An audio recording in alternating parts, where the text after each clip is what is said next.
ये question number 2 था हमारा। जानने का सवाल है।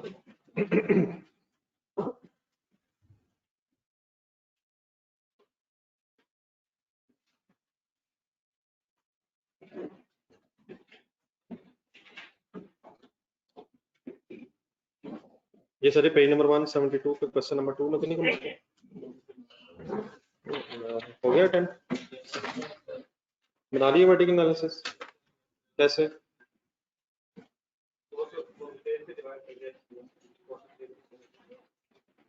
पेज नंबर 173 पे आएंगे। कॉस्ट ऑफ सेल्स को परसेंटेज में कैसे कन्वर्ट किया? नहीं फिगर बोल दो। 1 मिलियन तो 1.6 फिगर बोल दें सर। कौन बोलेगा सर? कौन बोलेगा? सेल को कितने परसेंट रखना? तो cost of sale 1 million divide by 1675 multiplied by क्या आंसर है? ग्रॉस प्रॉफिट कैसे करेंगे? 675,000 डिवाइड बाय 1675 मल्टीप्लाइड बाय 100। ठीक है, कोई मसला तो नहीं इसमें? पेज 191 पे जान स्टूडेंट्स आपका हो गया 172 पेज।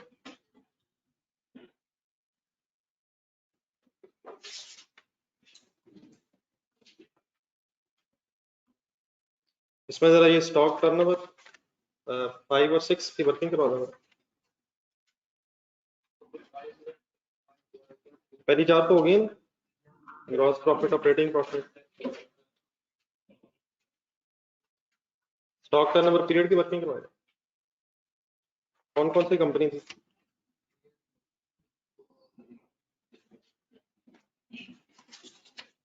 कंपनी ए की फिगर्स लिखा है। स्टॉक टर्नओवर का फॉर्मूला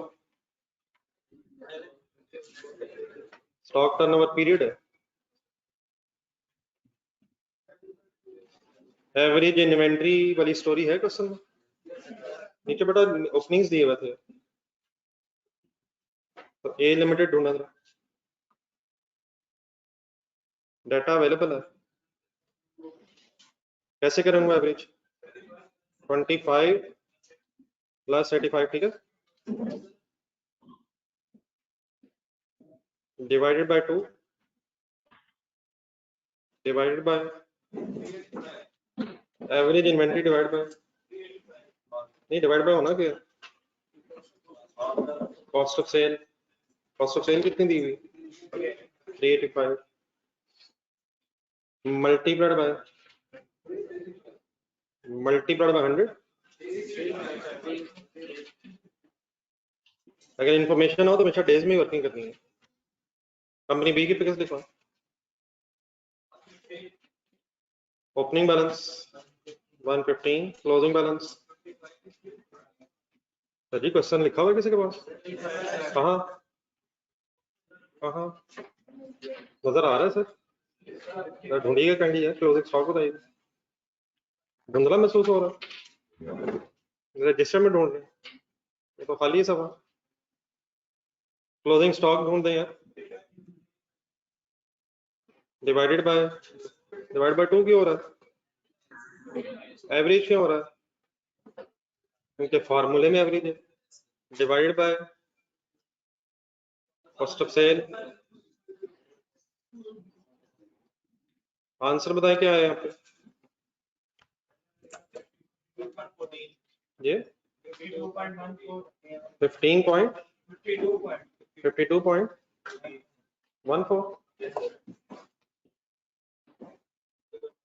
29.55। आपके आंसर में जो थोड़ा सा राउंड ऑफ हुआ होगा जी। क्रेडिटर पेमेंट पीरियड, इसका फॉर्मूला बना।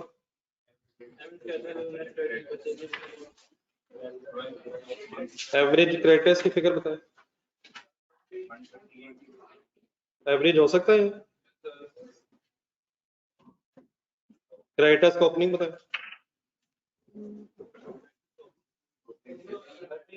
ये क्लोजिंग एवरेज लेंगे ना, क्रेडिटर्स का ओपनिंग मिल गया, बताइएगा सर कहाँ मिला? स्टॉक का opening is another name of creditors. Creditors का ओपनिंग मिल गया, यस सर, अमाउंट बताइएगा। नो सर, ये 120 ओपनिंग है, तो क्रेडिटर्स का ओपनिंग बताइएगा। अगर ना हो तो क्या करते हैं, स्टॉक के ओपनिंग को इसका ओपनिंग कंसिडर करते हैं, डिवाइडेड बाय परचेजेस का डाटा है जी, परचेजेस मिल जाएंगे, परचेजेस मिल जाएंगे, कॉस्ट ऑफ सेल यूज करेंगे।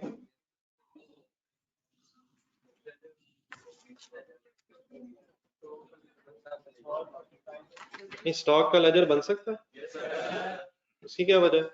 ओपनिंग क्लोजिंग स्टॉक्स अवेलेबल है सर, बताइएगा ओपनिंग कितने? 25, क्लोजिंग 85 था, कॉस्ट ऑफ सेल अवेलेबल थी, किस तरफ आती है? परचेजेस आ जाएंगी 445 और मल्टीप्लाइड बाय जरा रिक्वायरमेंट पढ़े जरा, नहीं मंथ्स में क्या रहा था, तो मल्टीप्लाइड बाय ब्रैकेट में ना लिखा होता तो क्या करते हैं, डेज में करते हैं, लेकिन अगर बताया हुआ तो 12, ठीक है।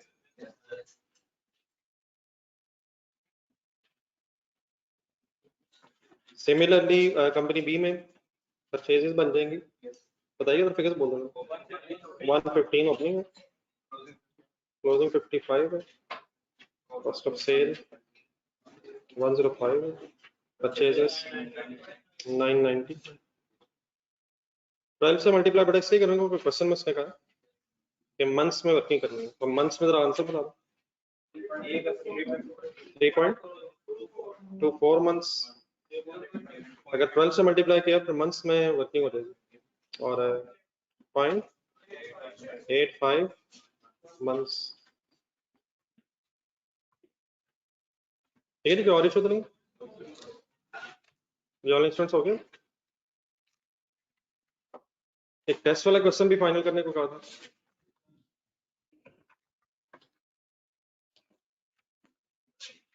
पढ़ा है उसे? कैलकुलेशन में तो इशू नहीं है मेरे ख्याल, इंटरप्रिटेशन में डिस्कस करता हूँ, पेज नंबर 223 पे छोड़ा था।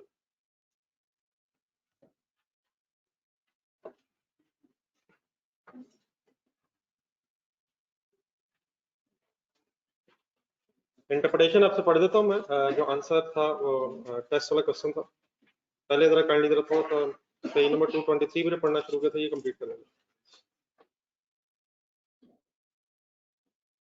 तो पढ़ाई को टाइम दे रहे हैं सर, ये रिवाइज करिएगा जी, कहाँ तक ये फ्लो चार्ट सॉर्ट ऑफ हमने पढ़ा था, पढ़ ले जरा, एक नजर खुद से पढ़ना, नहीं कहाँ थे वो, फिर देख के जरा बता दें, रिवाइज करना।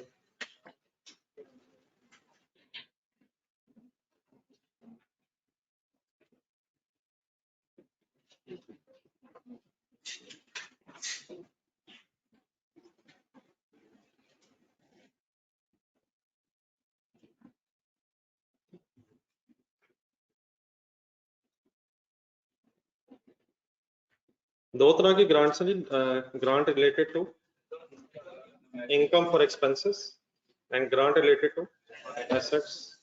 इनकम वाली साइड जरा खुद से पढ़ना सर, एक्सपेंसेस पास्ट में भी हो सकते हैं, ग्रांट ऐसी हो सकती है जो पास्ट एक्सपेंसेस के लिए है या इमीडिएट फाइनेंशियल सपोर्ट के लिए, और ग्रांट फ्यूचर एक्सपेंसेस के लिए भी हो सकती है। खुद से पढ़ना, मैं जरा फिर समराइज कर दूंगा।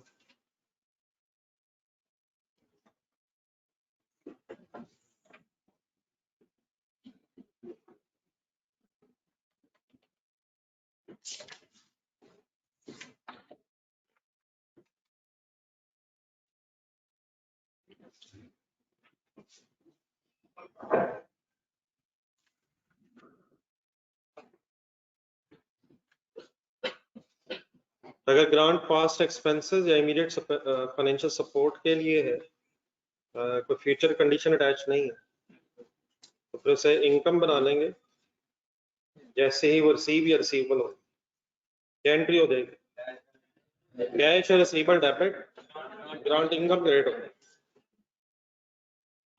अपोजिट साइड पे ना साथ ही, अगर फ्यूचर एक्सपेंसेस के लिए तो पहले जो पैसे मिलेंगे उन्हें डेफर करेंगे, डेफर का मतलब डेफर्ड इनकम बनाएंगे, लायबिलिटी बनाएंगे, और उसे फिर इनकम उस वक्त बनाएंगे जब वो रिलेटेड एक्सपेंसेस इनकम होंगे। फिर इनकम बनाने के दो तरीके हैं, एक तो ये कि उसे अदर इनकम बना लें, डायरेक्ट अप्रोच, और दूसरा ये है एक्सपेंस से नेट ऑफ करके reduced expense profit and loss में चार्ज, उसको फिर क्या कहते हैं, इनडायरेक्ट इनकम अप्रोच।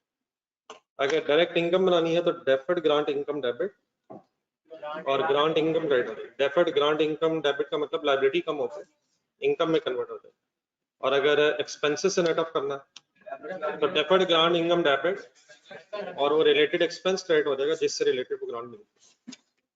देन आगे जरा ग्रांट रिलेटेड टू एसेट्स की तरफ, आगे जरा दोबारा शुरू करें। ग्रांट रिलेटेड टू एसेट्स में पहले दो ब्रांचेस सॉर्ट ऑफ बनी हुई थी कि कैश मिला एसेट खरीदने के लिए या एसेट ही मिल गया। हमने किसको पढ़ना शुरू किया था, कैश मिला है किस लिए। फिर नेक्स्ट मसला ये हो सकता है कि वो कैश किसी डेप्रिशिएबल एसेट को खरीदने के लिए मिला या किसी नॉन डेप्रिशिएबल एसेट को खरीदने के लिए मिला। तो उसमें हम कहाँ चले गए थे, बट मीन्स उसे हम पढ़ी है इस वक्त इकट्ठे यहाँ पे हैं कि ग्रांट फॉर एसेट्स डिस्कस हो रही है, उसमें हम अज्यूम कर रहे हैं कि कैश मिला है, और उसमें हम ये अज्यूम कर रहे हैं फिलहाल कि कैश किसी डेप्रिशिएबल एसेट के लिए मिला, ठीक है। और उसके उस बॉक्स के नीचे फिर आपको दो बॉक्सेस और नजर आ रहे हैं, cash for depreciable asset is receive, for example कोई मशीनरी है, कोई व्हीकल है, उसके नीचे जो दो एरोज है उसमें से लेफ्ट एरो में लेफ्ट बॉक्स में। और पढ़ने से पहले जरा वैसे सोचने का एंट्रीज हम सोच रहे थे, कैश अगर मिलेगा तो क्या एंट्री करेंगे, ये भी पहले डेफर होगा, ये भी तब इनकम बनाएंगे जैसे जैसे फिर एसेट यूज होगा। तो पहले डेफर कर लेंगे, डेफर ग्रांट इनकम क्रेडिट होके, फिर एसेट खरीद लेंगे तो एंट्री करेंगे एसेट डेबिट कैश क्रेडिट। फिर नेक्स्ट स्टेप ये आ जाएगा कि एसेट डेप्रिशिएट होगा, और जैसे जैसे एसेट डेप्रिशिएट होगा साथ साथ फिर हम इस ग्रांट को भी इनकम में ट्रांसफर करते रहेंगे। डेप्रिसिएशन की एंट्री क्या करेंगे, और डेफर्ड ग्रांट को जब इनकम बनाएंगे तो डेफर्ड ग्रांट इनकम डेबिट और grant income credit.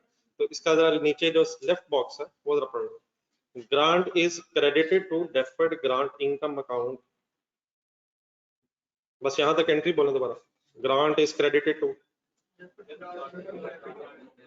grant is credited to cash debit deferred grant income credit, grant is credited to and is recognized as grant income over the useful life of the asset.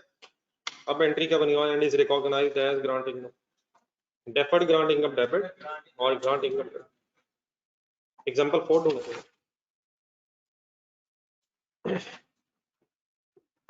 Page number 2 to 9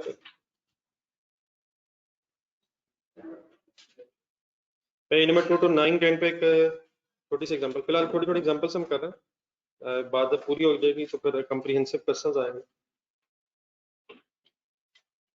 पढ़े जी example.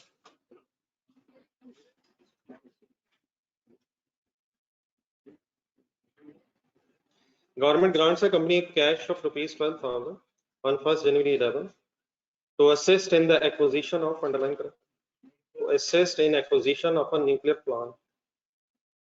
The plant was acquired on 1st January for ₹90,000। भी 100% grants भी हो सकती हैं और less than 100% भी हो सकती हैं। एसेट कितने का है 90,000 का, हमें कितने पैसे मिले, was available for use immediately and has a useful life of 3 years। फिलहाल रेजिडुअल वैल्यू नहीं है, जनरल एंट्रीज करनी है 11, 12, 13 की। लास्ट लाइन अंडरलाइन करें, company has a policy of recognising government grants directly. Register खोला, सीरियस लेना है ये छोटी छोटी चीजों को, मिक्स होकर जब ये चीजें आती फिर मुश्किल हो जाता है अगर छोटे छोटे क्वेश्चंस ना किए।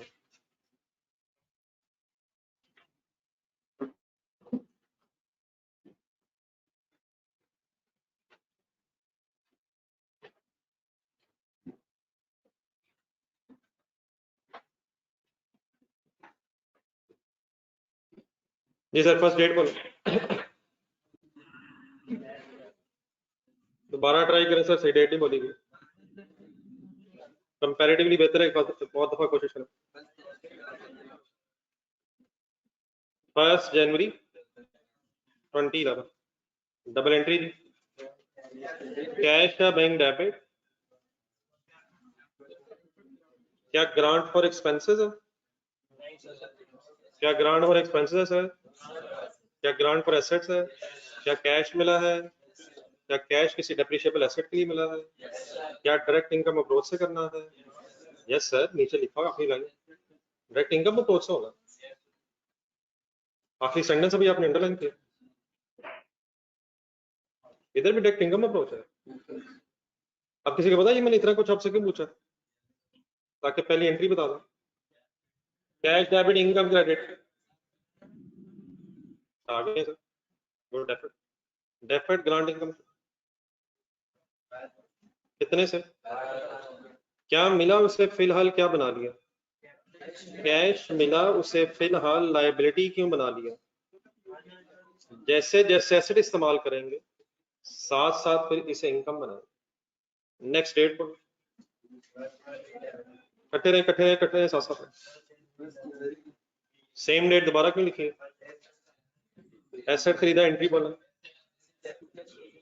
न्यूक्लियर प्लांट डेबिट, कैश का बैंक क्रेडिट 90,000।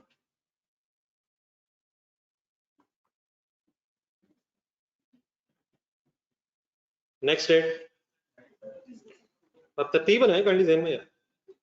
नेक्स्ट क्या करें? ईयर एंड 31 दिसंबर है, क्या ज़हन में आना चाहिए? डाटा ढूंढे, डेप्रिसिएशन।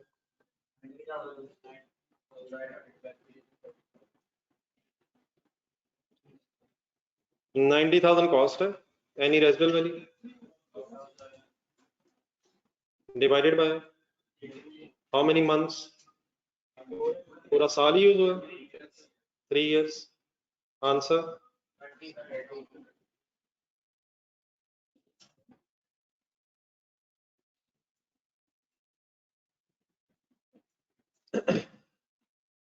Done sir. कोई और चीज अब ध्यान में आती है? कैसे कैसे? जिस तरह डेप्रिसिएशन है उसी तरह फिर ग्रांट इनकम। कितनी थी ग्रांट इनकम? सॉरी, कितनी थी टोटल ग्रांट? 12,000। कितने सालों पे? जैसे एसेट यूज हो रहा है, डिवाइड बाय 3। एंट्री फाइनल कर। Deferred grant income debit, deferred grant income debit, grant income credit. कितने से?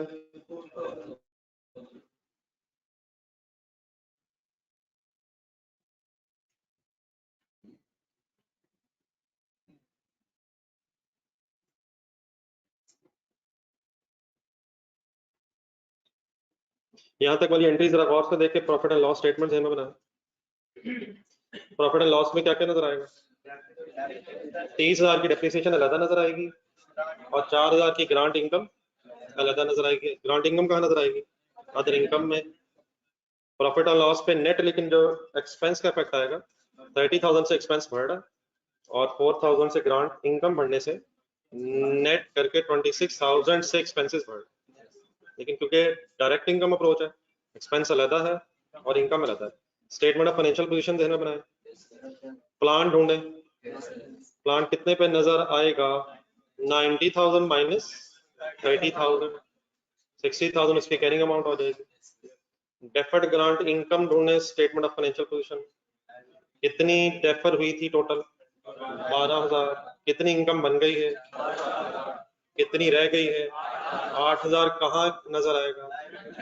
लाइबिलिटीज में। लेकिन 8,000 इकट्ठा क्यों नजर नहीं आएगा? अगले साल की जो इनकम है वो करंट लाइबिलिटीज में 4,000 नजर आएगी और उससे अगले साल जो इनकम बननी है, क्लोजिंग कितना हो गया? 8,000।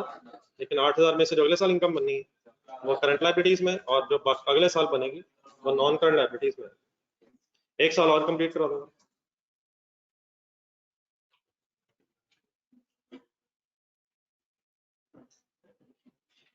जी नेक्स्ट ईयर की डेट, नेक्स्ट ईयर में क्या डेट आएगी?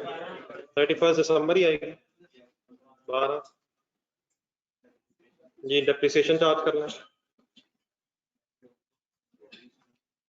Depreciation debit, accumulated depreciation credit. हाँ जी, मेथड अगर नहीं पता, स्टेट लाइन 30 और जिस मेथड से फिर डेप्रिसिएशन है इसी तरह से फिर ग्रांट इनकम को भी रिकॉर्ड करो, deferred grant income debit.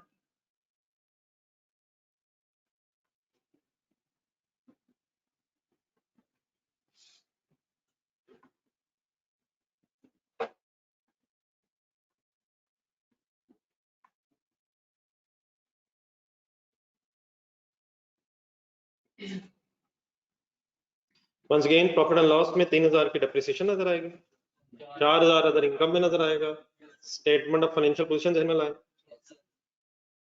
Statement of financial position में क्या नजर आएगा, 30,000 WDV रह जाएगी और डेफर्ड ग्रांट इनकम।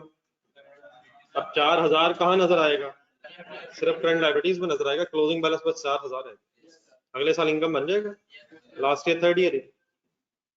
ठीक हो गया, पेज नंबर 223 सामने रखो।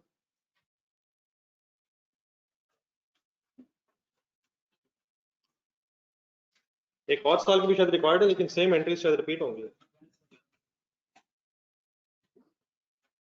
अब ये तो बेटा हो गई, अगर आपको एसेट्स के रिलेटेड ग्रांट मिली है, कैश मिला है फॉर डेप्रिशिएबल एसेट, तो डायरेक्ट अप्रोच है। अपने रजिस्टर वाली ये एंट्री सामने रखें जो अभी आपने की। अब डायरेक्ट इनकम अप्रोच यहाँ ये है कि डेप्रिसिएशन अलग चार्ज करें और ग्रांट को अलग अदर इनकम बनाएं।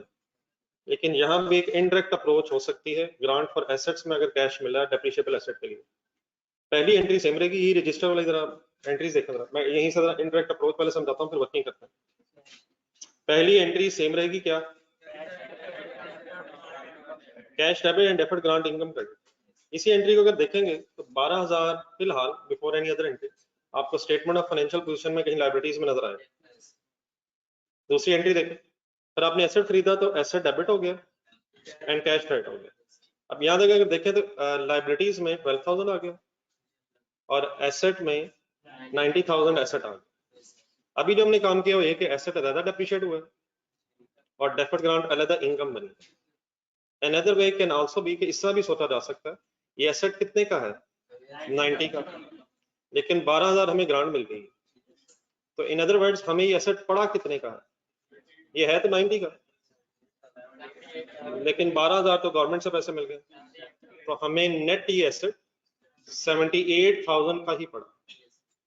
तो अनदर वेज कि इन दो एंट्रीज के बाद जो पहली दो हैं, हम एक और एंट्री करें और डेफर्ड ग्रांट को एसेट में से नेट ऑफ कर दें। किसको उठा के, किससे, उससे क्या होगा कि 90,000 वाला एसेट बस 78,000 का रह जाएगा, ग्रांट फिर खत्म हो जाएगी और 78,000 बस फ्यूचर में डेप्रिशिएट होगा। कैलकुलेटर पकड़े, 78,000 डिवाइड बाय 3 करें, 26,000 के आ गए। अगर सेपरेट कर रहे थे तो 30,000 डेप्रिसिएशन थी और 4,000 इनकम थी। नेट ऑफ अगर कर लेंगे तो इससे वो रिड्यूस्ड डेप्रिसिएशन बस चार्ज होता है, तो वो जो अलग इनकम बन रही थी, अलग डेप्रिसिएशन चार्ज हो रही थी। अगर इनडायरेक्ट अप्रोच अडॉप्ट की जाए तो फिर सिर्फ depreciation he net of profit and loss में जा रही हो। तो उसका तरीका फिर ये होता है कि आप कैश टाइप में डेफर्ड ग्रांट इनकम क्रेडिट वाली एंट्री करना है, एसेट वाली एंट्री करना है, और इसके बाद एक थर्ड एंट्री करना है कि डेफर्ड ग्रांट इनकम एसेट से नेट ऑफ हो जाए। कुछ एंट्री सजेस्ट करेंगे ना, डेफर्ड ग्रांट इनकम डेबिट और एसेट क्रेडिट, क्या क्या कम हो जाएगा। डेफर्ड ग्रांट इनकम तो जीरो हो जाएगी 12,000, लेकिन एसेट फिर 12,000 से कम होके नेट उस फिगर पे आ जाएगा जितने पे हमें एसेट शायद पड़ा है। ये था तो 90,000 का, लेकिन 12,000 गवर्नमेंट के पैसे हैं, हमारे नेट पैसे 78,000 है। तो अगर इस तरह से कर लिया जाए तो फिर इस अप्रोच को कहते हैं इनडायरेक्ट इनकम अप्रोच। अब पेज नंबर 223 पे एक नजर पढ़ने वाले, फिर एक एग्जांपल करते हैं। तो ये प्लीज आई होप कि कोई बहुत मुश्किल चीज नहीं है, साथ साथ कंसंट्रेशन से बस सुनते रहिएगा।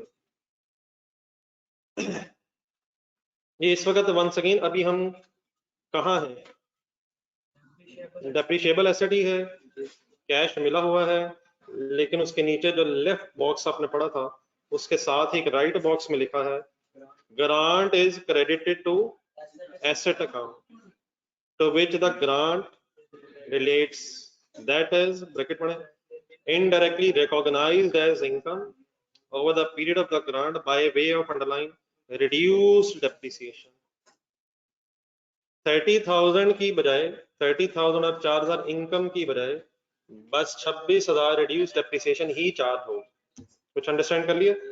एग्जांपल 5 होने के लिए 8 to 31 हो गया।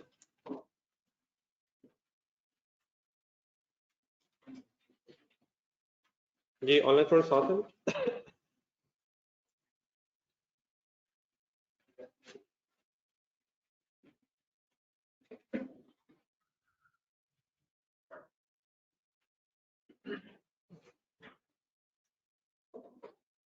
ये एग्जांपल 5 तकरीबन स्टार्ट है पेज नंबर 231 पर।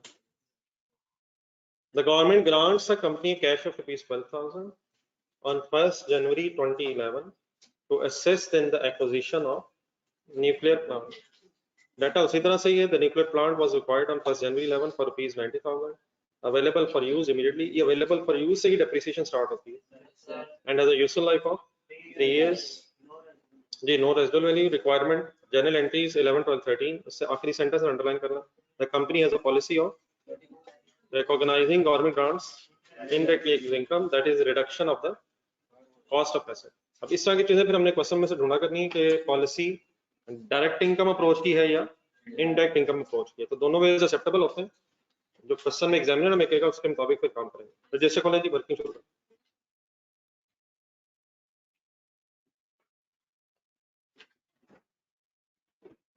जी फर्स्ट डेट बताएं। 1st January 11। ये डबल एंट्री बता। Cash bank debit grant for assets है। ग्रांट फॉर एसेट है, कैश मिला for depreciable asset, direct approach या इनडायरेक्ट अप्रोच। नेक्स्ट डेट अगर सेम है तो बोल दें यार सेम। न्यूक्लियर प्लांट डेबिट,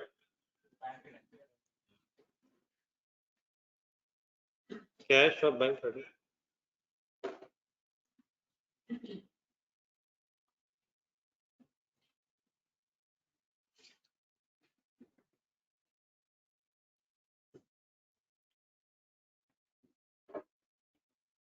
अब डायरेक्ट इनकम अप्रोच हो या इनडायरेक्ट इनकम अप्रोच हो एसेट्स में, यहां तक तो सेम है, लेकिन अगर इनडायरेक्ट इनकम अप्रोच है तो नेक्स्ट डेट दोबारा यही सेम लिखें।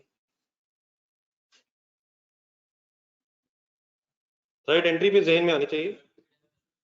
नहीं डेप्रिसिएशन तो बेटा ईयर एंड पे हो गया। अगर इनडायरेक्ट इनकम अप्रोच है तो पहले इन दो चीजों ने नेट ऑफ होना, डेफर्ड ग्रांट इनकम और एसेट ने नेट ऑफ होकर रिड्यूस्ड एसेट ने फिर डेप्रिशिएट होना। तो कौन सी एंट्री है जी?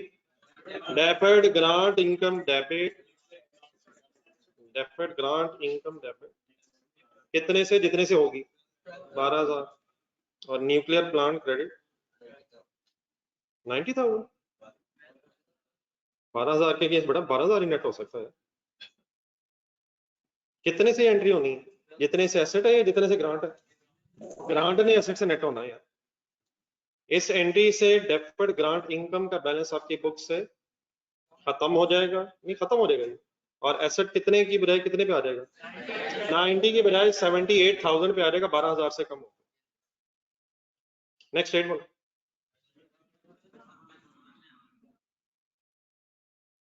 डेप्रिसिएशन की वर्किंग का मैप कैसे होगा? 90,000 था, 12,000 नेट हुआ, 78,000 रह गया। Any residual value? तो मैंने तो 12,000 रेजिडुअल वैल्यू माइनस कर दी, आपका रेजिडुअल वैल्यू नहीं। अगर कोई रेजिडुअल वैल्यू होती तो 78 से माइनस होती। ये रेजिडुअल वैल्यू नहीं थी, ये ग्रांट नेट हुई। Divided by 3 is equal to 26,000। तो रादर देन के आप 30 अलग चार्ज करते, 4,000 को अलग इनकम बनाते, इनडायरेक्ट इनकम अप्रोच में सीधा बस क्या हो जाएगा, नेट ऑफ डेप्रिसिएशन रिकॉर्ड हो जाएगा।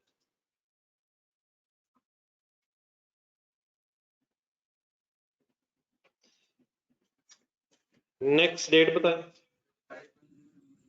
31 दिसंबर 11 पे एंट्री रहती भी है और ग्रांड इनकम बनना है, स्टेटमेंट ऑफ प्रॉफिट लॉस नहीं मिला है। ये 3 एंट्रीज देख कर बताएं, 4 1 2 3 4 प्रॉफिट एंड लॉस में क्या क्या नजर आएगा, डेप्रिसिएशन नेट ऑफ करके हो गई है, सिर्फ क्या नजर आएगा, 26,000, वो रिड्यूस ही क्या नजर आएगा। प्रॉफिट एंड लॉस में सिर्फ क्या नजर आएगा, डेप्रिसिएशन 26,000, और क्या नहीं नजर आएगा, अब वो रिकॉर्ड ही नहीं हुई, नेट हुई।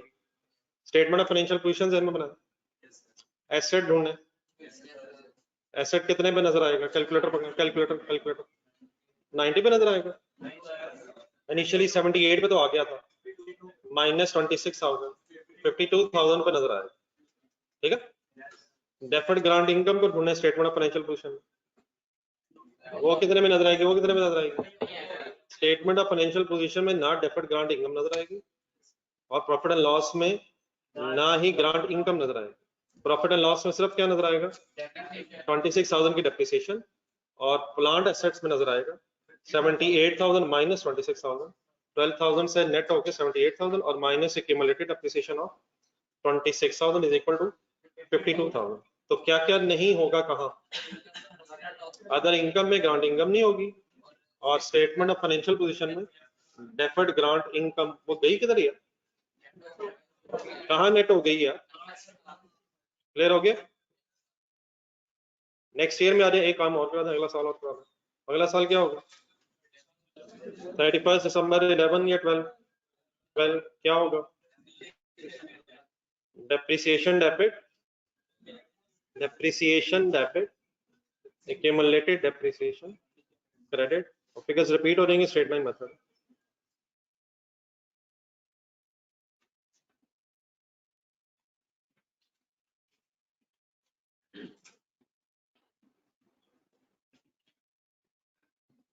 अगर इस साल वर्किंग करना भी चाहे, 90,000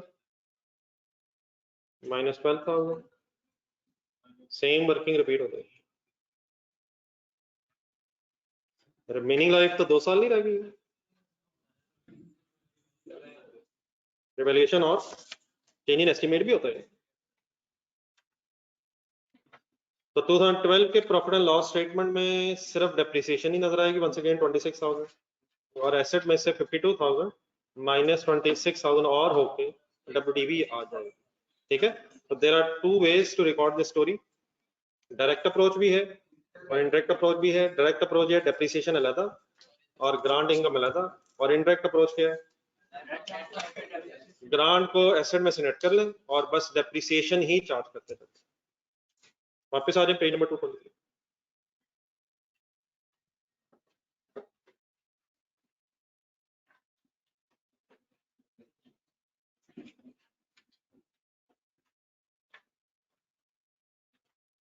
ये ग्रांट रिलेटेड टू एसेट्स, शुरू से स्टार्ट करें दोबारा, कहां तक पहुंचा। Monetary asset means cash is received, और cash is received for depreciable asset के नीचे तो हो गए, अब जरा ऊपर आ जाए राइट साइड पे, cash is for non depreciable asset. अब प्रॉब्लम यहाँ क्या है, नहीं बल्कि कॉमन, बल्कि कमेंट करना था, ग्रांट मिली एसेट्स के लिए, मिला कैश ही है, लेकिन कैश जो है फॉर एग्जांपल किसी non depreciable asset, let's assume land के लिए मिला है, पहले तो एंट्रीज रिपीट करने जो होनी चाहिए, ग्रांट की entry, cash debit deferred grant income credit, land अगर खरीदेंगे लैंड डेबिट कैश क्रेडिट। अब प्रॉब्लम ये है कि लैंड ने डेप्रिशिएट नहीं होना, तो फिर अब इस डेफर्ड ग्रांट इनकम को इनकम कैसे बनाए, बस ये मसला। तो ये मसला कैसे हल हो गया, जरा इस बॉक्स के राइट साइड पे एक कैरो निकल रहा है, वो जरा ढूंढ लेंगे कहीं। Grant should be recognized as income on the basis that reflects the best manner. अब यहाँ तो स्टैंडर्ड में मिस्टेक है, मीनिंग इसका ये भी एग्जांपल करते हैं, ये समझ गए कि लैंड ने अब डेप्रिशिएट नहीं होना, तो लैंड नहीं, क्योंकि डेप्रिशिएट नहीं होना, तो फिर आप उसके साथ इनकम बनाना जरा मुश्किल है। इसका फिर तरीका ही बड़ा ये होता है कि इस लैंड पे अब डेफिनेटली अगर आपको बिजनेस कर रहे हैं तो इस लैंड को आपने एज इट इज नहीं छोड़ना। अगर आपको गवर्नमेंट ने लैंड दी है या कैश दिया कि लैंड लें, खाली लैंड नहीं छोड़ेंगे आप, उस पर कोई ना कोई बिल्डिंग बनाएंगे। तो फिर लैंड की बजाय उस बिल्डिंग को आप बेस बना लेंगे जिस बिल्डिंग को आपने उस लैंड पे बनाया है, और रादर देन के लैंड की बेस पे ग्रांट को इनकम बनाते, आप उस बिल्डिंग की बेस पे आप ग्रांट को इनकम बना लेंगे जो उस लैंड पे बननी है, और लाइफ किसकी ले लेंगे, बिल्डिंग की ले लेंगे। एक एग्जांपल को जरा साथ रखना, एग्जांपल से सुनो।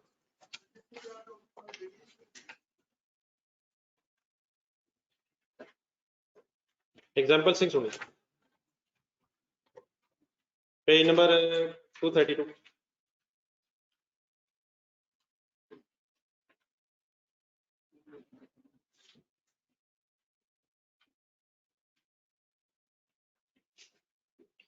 Government grants a company cash of rupees 12,000 on 1st January 2011 sorry, to assist in the acquisition of land. अब असल इश्यूज वगैरह यही आ रहा है, अभी तो हम साथ साथ पढ़ के एग्जांपल्स करते जा रहे हैं।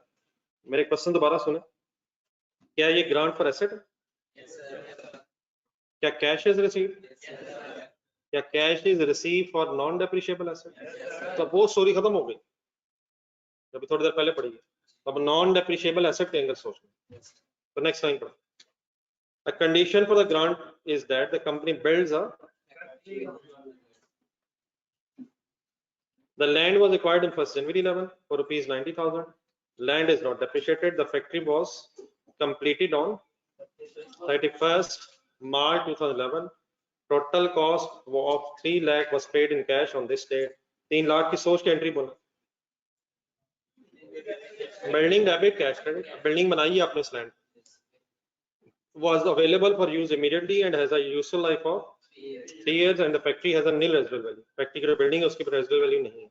तो रादर देन कि अब हम लैंड, अब मिली ग्रांट लैंड के लिए, लेकिन उसने अब क्योंकि डेप्रिशिएट नहीं होना, इसलिए इस लैंड पे जो बिल्डिंग बनेगी उसकी लाइफ की बेस पे ग्रांट को इनकम बना, बस इतनी सी एंट्रीज करेंगे। वही 11 12 13, बल्कि सॉरी एक लाइन और रिक्वायरमेंट में जरा एंड में अंडरलाइन करना। The company policy is to recognize grant directly in income. करते हैं बेटा, सब कुछ करेंगे, क्यों नहीं करेंगे, क्यों नहीं करेंगे, लेकिन ये company policy is to recognize directly in income, समझ आता है? साथ साथ रहेगा, दोनों चीजें दोबारा डिस्कस कर लेते हैं। फर्स्ट डेट बोलो, तरतीब से चले, जो जो करना है सब कुछ करते हैं। 1st जनवरी 11, पहली एंट्री बताएं। एक ग्रांट हमें मिल रही है, हम दे रहे हैं, क्या ग्रांट मिल रही है? ये कितनी ग्रांट मिली? 12,000। डेफर्ड ग्रांट इनकम क्रेडिट,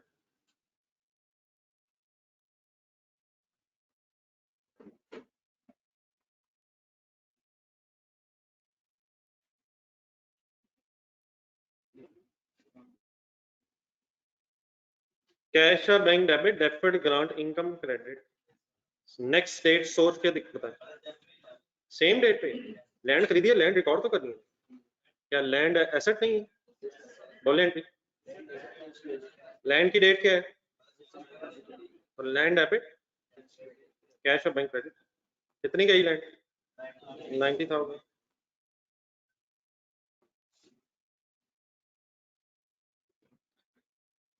देख के सोच के बताएं नेक्स्ट डेट। अब किसकी एंट्री आ गई? बिल्डिंग बनी, किस दिन बनी? अब उसके साथ साथ उसकी एक ही डेट दी हुई है 31st मार्च 2011। ढूंढ लें 9 लाख के, सॉरी 3 लाख की एंट्री बोला, बिल्डिंग डेबिट कैश क्रेडिट।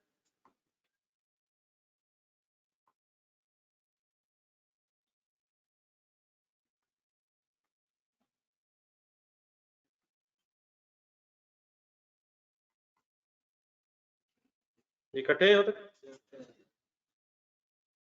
अब लास्ट सेंटेंस देखें रिक्वायरमेंट वाला, डायरेक्ट इनकम अप्रोच अगर ना होती तो यहाँ फिर आप एक और मुझे एंट्री क्या करवाते हैं? Deferred grant income debit building से आप नेट ऑफ करते हैं, क्योंकि आप बिल्डिंग के साथ इसलिए रिलेट हो। लेकिन अगर डायरेक्ट इनकम अप्रोच है तो आप बिल्डिंग अलग डेप्रिशिएट होती रहेगी और ग्रांट इनकम अलग अदर इनकम बनती है। ठीक है, 31 दिसंबर 11 डेप्रिसिएशन फाइनल करें। किसकी नहीं किसकी? बिल्डिंग की नहीं, बिल्डिंग की, रेंट की नहीं, बिल्डिंग। कैसे कैसे फिगर ढूंढेंगे? बिल्डिंग की 3 लाख डिवाइड बाय 3, सोच के बताएं, मल्टीप्लाइड बाय होना चाहिए। अवेलेबल फॉर यूज अब 31 मार्च पे है, 9/12 75,000। 9/12 कहां से गिना हमने? 31 मार्च से ऑनवर्ड, अप्रैल से दिसंबर तक। पहले 9 लिख ली हैं, अब गिन रहे हैं। ठीक है ठीक है, ये भी बड़ी बात है कि अब गिन रहे हैं, सही ही होंगे। एंट्री बताएं। Depreciation debit, accumulated depreciation of building. तो rather than linking the grant with the land, क्योंकि वो depreciate नहीं हो रही, simply वो grant अब उस asset के साथ लिंक होगी है जो land पे बना। जी सेम डेट दोबारा लिखें और वंस अगेन फुल कंसंट्रेट करें, बताएं कैसे वर्किंग करें। नहीं, working working working 12,000 divide by 3, लेकिन मल्टीप्लाइड बाय, अब उसी के साथ साथ इससे चलना, क्योंकि डेप्रिसिएशन पूरे साल की नहीं है। इसी तरह फिर ग्रांट भी पूरे साल की नहीं है, साथ साथ रहेगी। 3,000 शायद हो रहा है। Deferred grant income debit, deferred grant income debit, grant income credit. How much sir? 3,000। ये ठीक है बेटा ऑनलाइन स्टूडेंट्स?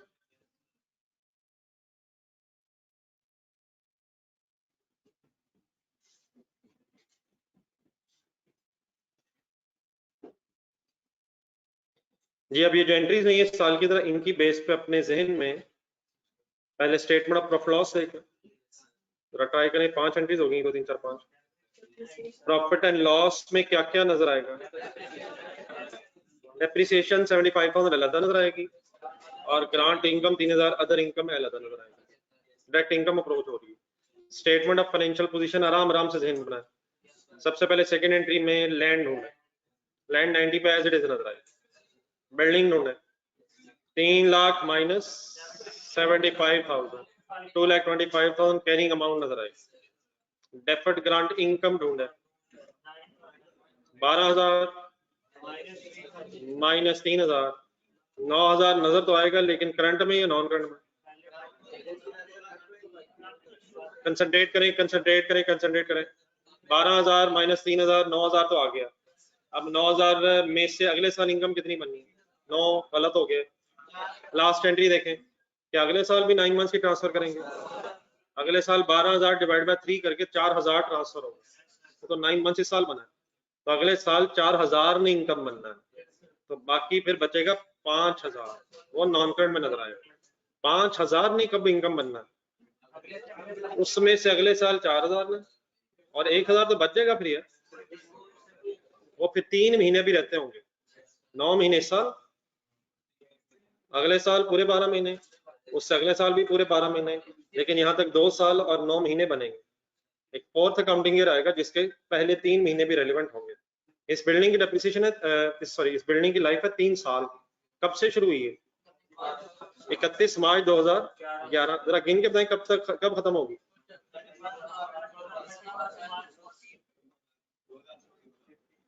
मैं हरगिज नहीं गिनूंगा चाहे गलत हो रहा है। 12 13 कौन सी डेट आएगी? 31 मार्च 14 आएगी, तो वो 3 महीने उस साल 14 में भी फिर ये डेप्रिशिएट भी होगी और रिमेनिंग 1 महीने की इनकम भी बनेगी। कैलकुलेटर पे लिखें 12,000 डिवाइड बाय करें 3, लेकिन मल्टीप्लाई बाय करें 3/12, तो फिर 1,000 बन जाएगा। तो अगर पूरी डिटेल में सोचा जाए तो 9,000 रह गया, इस 9,000 में से 4,000 नेक्स्ट ईयर इनकम, फिर 4,000 उससे अगले साल इनकम, और 1,000 जो बच जाएगा, 1,000 बच जाएगा, 4,000 मिलके 8,000 हो जाएगा, और 1,000 फिर इनकम बननी जाके 14। दोबारा आ जाए 11 के एंड पे 9,000 क्लोजिंग बैलेंस होगा, 9,000 में से 4,000 करंट लायबिलिटी होगा, और बाकी फिर 5,000 नॉन करंट लायबिलिटीज। असल में 9 मंथ्स का इशू आ गया ना बीच में। एक और साल की एंट्रीज करवा दो, 31 दिसंबर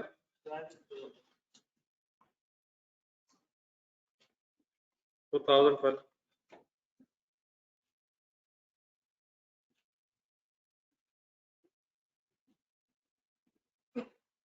ये डेप्रिसिएशन की एंट्री,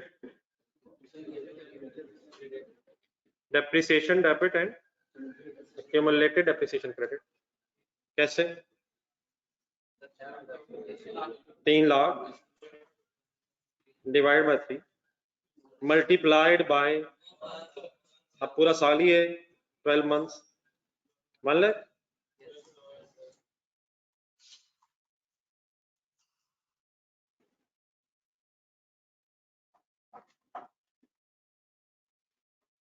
ये ग्रांट इनकम ट्रांसफर करना,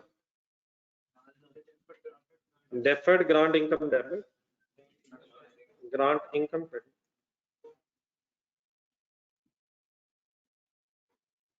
कितनी कैसे? 12,000 डिवाइड बाय 3, 4,000।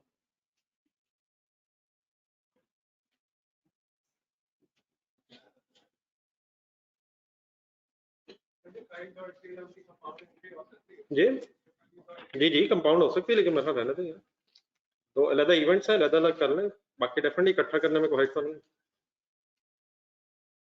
लेकिन वैसे पहली दो की कैसे कंबाइंड रहने दें यार, पहले पैसे आए फिर लैंड ली, हो तो सकती है वैसे,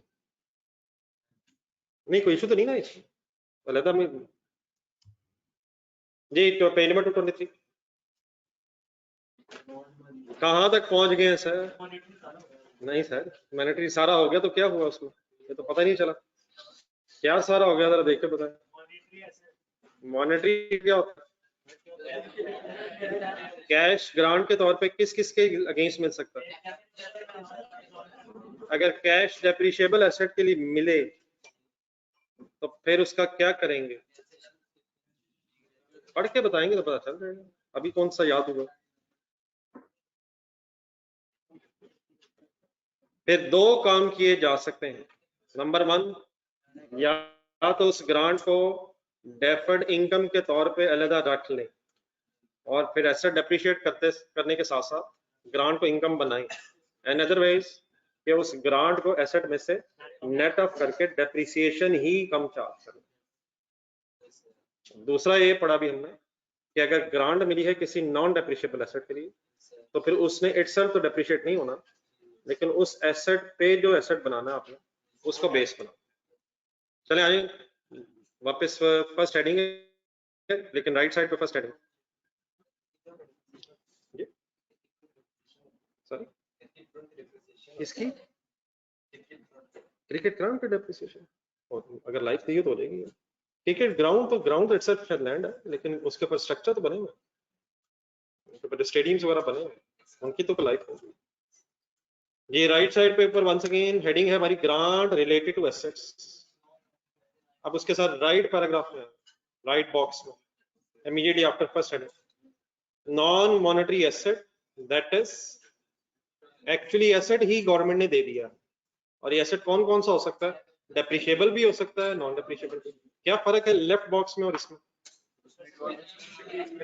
गवर्नमेंट ने दिए थे पैसे और एसेट हमने खुद खरीदना था, यहाँ पैसों की बजाय एसेट इटसेल्फ मिल गया।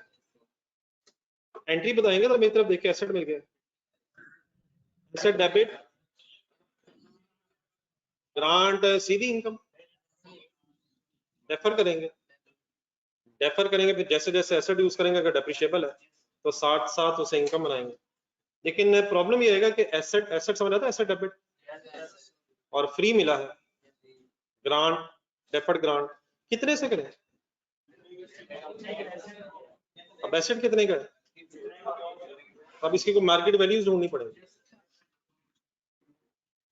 एसेट अगर तो पैसे मिले तो पता होता है, लाख मिला, 2 लाख मिला, 50 लाख मिला, लेकिन अगर बिल्डिंग मिल गई तो ये कितने की मिली है, फिर ये अंदाजे लगाने पड़ेंगे।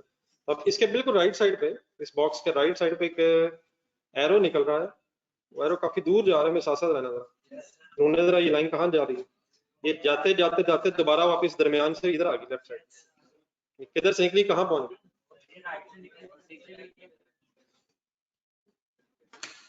गवर्नमेंट ने एसेट दिया है और ये एरो पहुंच के वापस है तकरीबन पेज के मिड से लेफ्ट साइड पे, दरमियान के थोड़ा सा लेफ्ट साइड पे आ गया। Recognize the asset at either, वो जो एसेट मिला है ग्रांट के तौर पे, अब उसको रिकॉर्ड करने के 2 तरीके हैं, बिल्कुल रिलैक्स है कि सुनिएगा। Recognize the asset at either, पहली तो बात आपने शायद खुद ही मुझे बता दी थी। Number 1, fair value means market value, asset की मार्केट वैल्यू डिटरमिन करें और मार्केट वैल्यू की बेस पे एंट्री करना है, एसेट डेबिट और डेफर्ड ग्रांट इनकम क्रेडिट। फिर अगर एसेट डेप्रिशिएट होना है तो साथ साथ इनकम बन जाए, एवरी अदर थिंग रिमेंस है। लेकिन इसके साथ एक और बॉक्स देखें राइट साइड पे, nominal value of cash paid, nominal value rubber underline करने, लेफ्ट साइड पे फेयर वैल्यू। अगर एसेट मिले तो 2 चॉइसेस अवेलेबल हैं। नंबर 1, या तो उसे मार्केट वैल्यू पे रिकॉर्ड करना है, और या मार्केट वैल्यू पे रिकॉर्ड करने की बजाय नॉमिनल अमाउंट पे रिकॉर्ड करना है। अब ये नॉमिनल अमाउंट जो होती है मैं खुद बताता हूँ, लेकिन ये नॉमिनल वैल्यू ऑफ शेयर्स वाली बात नहीं है। यहाँ ये नॉमिनल अमाउंट का मीनिंग क्या है, देखिए एक तो सिचुएशन ये हो सकती है कि लेट्स अज्यूम 50 लाख की कोई बिल्डिंग है और गवर्नमेंट ने आपसे कुछ भी नहीं दिया, तो 50 लाख उसकी अगर फेयर वैल्यू है तो बिल्डिंग डेबिट और deferred grant income credit 50 lakh. लेकिन एक सिचुएशन ये भी हो सकती है कि गवर्नमेंट ने कुछ थोड़ी सी अमाउंट साथ ली है, फॉर एग्जांपल 5 लाख रुपया लिया भी है, 50 लाख की बिल्डिंग थी, तो वो जो थोड़ी सी अमाउंट अगर ली है उसे बोलते हैं नॉमिनल अमाउंट। ये लिखना चाहते हैं उर्दू में, लिखे थोड़ी सी अमाउंट, कोई जरूरी है वैसे दी हो, जरूरी नहीं, जरूरी नहीं, हो सकता है आपने कुछ भी ना दिया हो, लेकिन हो सकता है कुछ ना कुछ दिया हो, और वो थोड़ा सा अगर कुछ दिया है तो उसे यहाँ नॉमिनल वैल्यू कहा जा रहा है। Small sum, small amount, minor amount, थोड़ी सी amount, if any. Fair value किसे कहते हैं, मार्केट वैल्यू का मतलब टोटल मार्केट वैल्यू। अगर गवर्नमेंट ने कुछ भी नहीं दिया तो फिर what is the nominal amount, 0, nominal amount 0, थोड़ी सी अमाउंट भी 0। लेकिन अगर गवर्नमेंट ने कुछ थोड़ा सा ले लिया है, 1 लाख 2 लाख 5 लाख जो भी लिया है, वो जो लिया है वो फिर नॉमिनल अमाउंट। तो क्या ये जरूरी है कि नॉमिनल अमाउंट हो, जरूरी नहीं है, लेकिन अगर कुछ थोड़ा सा दिया हो तो वो नॉमिनल अमाउंट कंसिडर हो जाए। मतलब है ये पूरी बात का भी ये है, कंसंट्रेट कीजिएगा। 50 लाख की बिल्डिंग है, 50 lakh market value, 50 lakh market value पे एक चॉइस तो ये है कि आप रिकॉर्ड कर लें बिल्डिंग डेबिट और deferred grant income credit 50 lakh.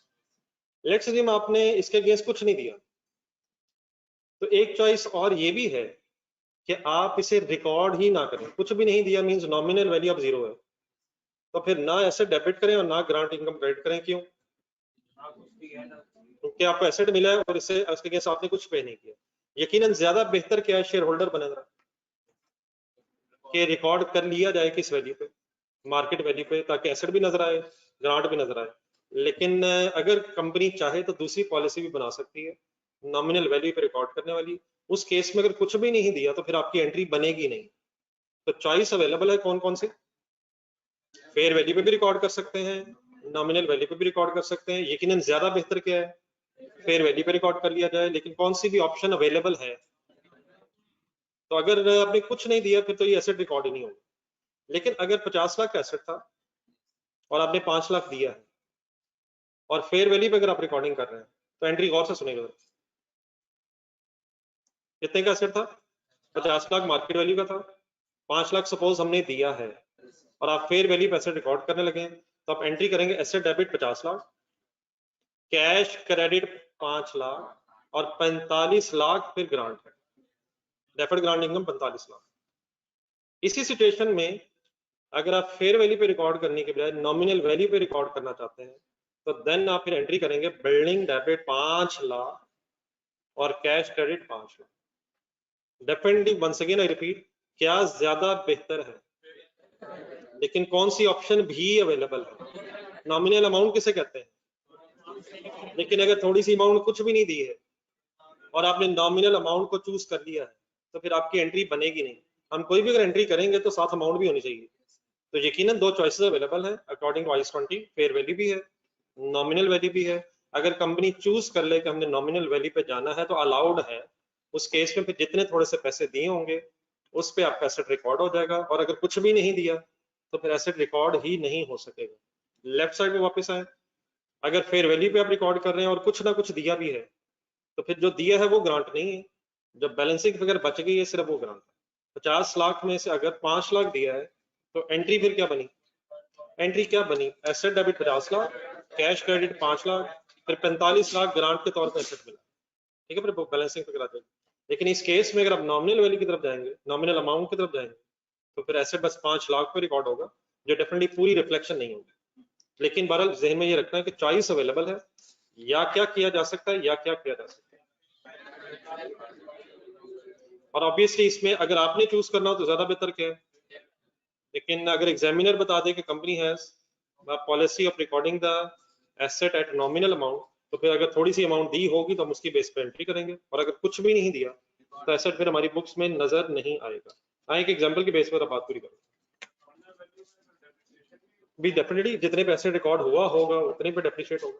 अगर आपने 5 लाख पे फॉर एग्जांपल रिकॉर्ड किए तो वही डेप्रिशिएट हो सकता है, और अगर रिकॉर्ड ही नहीं किया बेटा गिर जाओगे यार, क्या होगा, काफी देरी होगी। पेज नंबर ढूंढे 237, सॉरी आपको डिस्टर्ब किया मैंने, लेकिन खतरा जरा बढ़ गया था। नॉमिनल वैल्यू जरा वर्ड ना बोले, नॉमिनल अमाउंट करना, शेयर्स की तरफ ना जाइएगा।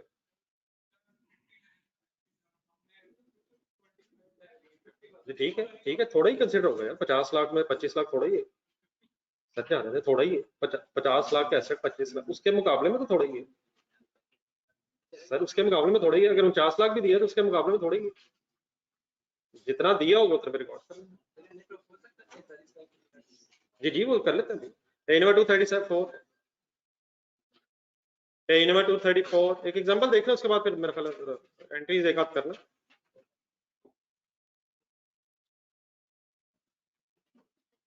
पेज नंबर 234, एग्जांपल नंबर, चलिए शुरू करें। Pakistani government grants the company a license to fish off the coast of Gwadar। क्या मतलब to fish off the coast of Gwadar? Gwadar के कोस्ट, कोस्ट कैसे कहते हैं, साहिल पे फिशिंग लाइसेंस है।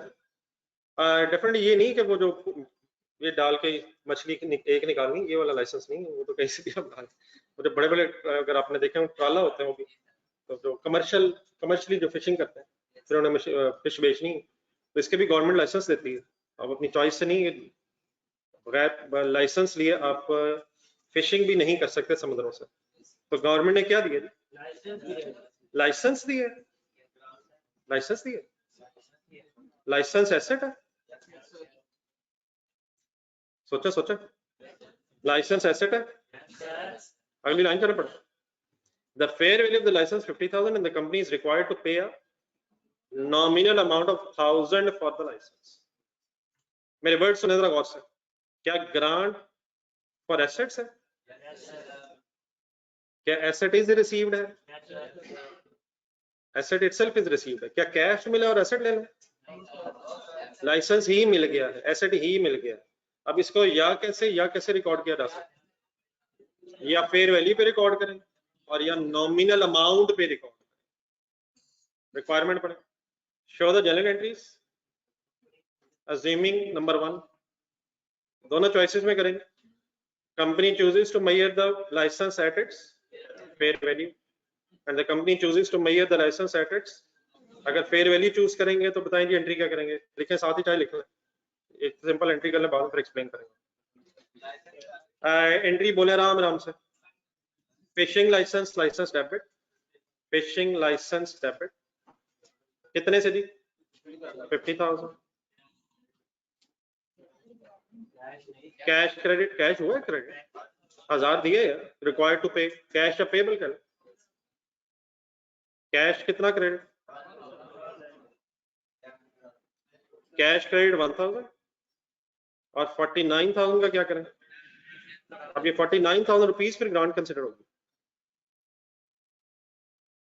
डेफर्ड इधर यहाँ तो चल रहा मोबाइल, इधर से बात आती नहीं, इधर से नहीं, इधर से नहीं होती सर, नहीं कहीं यहाँ से आवाज है, आवाज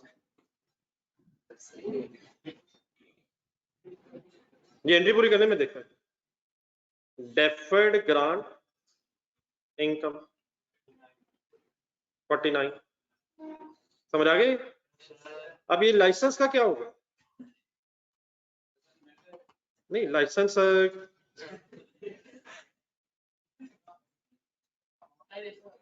लाइसेंस एक एसेट है ना। अब लाइसेंस की बेटा कोई ना कोई लाइफ होती है, अगर तो वैसे नॉर्मली तो कोई ना कोई इसका टाइम पीरियड होगा 4 5 6 साल, फिर रिन्यू करवाना पड़ता है। तो जितने साल का ये लाइसेंस होगा उस पर फिर ये 50,000 रुपये डेप्रिशिएट होगा, और जैसे डेप्रिशिएट होगा फिर 49,000 का क्या होगा, ये फिर इनकम बनेगा। डायरेक्ट इनकम अप्रोच भी हो सकती है और इनडायरेक्ट इनकम अप्रोच भी हो सकती है, तो every other thing remain same. 49,000 लेकिन अब ग्रांट है ये 50,000, अगर 1000 भी ना दिया होता तो पूरा 50,000 फिर ग्रांट इनकम बनेगी। तो अगर हम चूज करेंगे कि फेयर वैल्यू पे रिकॉर्ड करना है तो थोड़े से पैसे अगर दिए हमने वो हमारे अपने हैं, बाकी फिर बैलेंसिंग फिगर ग्रांट बन जाए। अब इसी को जरा दूसरी तरह से करना, अगर यही कंपनी ने पॉलिसी बनाई है कि हमने नॉमिनल अमाउंट पे एंट्री करनी है, तो आप जरा फाइनल करें क्या एंट्री करेंगे। फिशिंग लाइसेंस पे रिकॉर्ड ही कितने पे होगा, 1000 पे रिकॉर्ड होगा और कैश क्रेडिट हो जाएगा। इट मींस कि हमने जो ग्रांट वाला एलिमेंट है उसको फिर कंसिडर ही नहीं किया, जरा सोचो जरा, 49,000 को फिर रिकॉर्ड ही नहीं किया। डेफिनेटली वंस अगेन ये कुछ ज्यादा बेहतर नहीं है, लेकिन बहरहाल IS 20 में चॉइस दी हुई है कि आप इस केस में सिर्फ वही पैसों पे रिकॉर्ड कर लें जितने पे आपने एसेट खरीदा, जितने पैसे के आपने एसेट खरीदा। अब इस केस में फिर 1000 ही फ्यूचर में डेप्रिशिएट होगा और बाकी जो 49,000 वो रिकॉर्ड होता नजर ही नहीं आएगा। अगर ये 1000 भी ना दिया होता तो फिर ये नॉमिनल अमाउंट की बेस पे पर एंट्री आप कर ही नहीं सकते थे। ठीक है,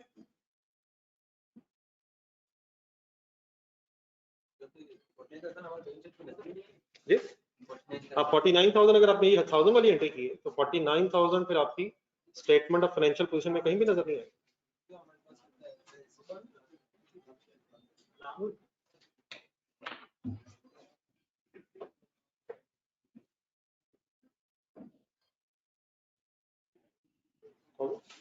चलिए 10 मिनट बात करें।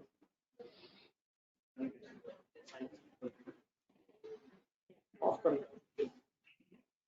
ऑफ कर ऑफ कर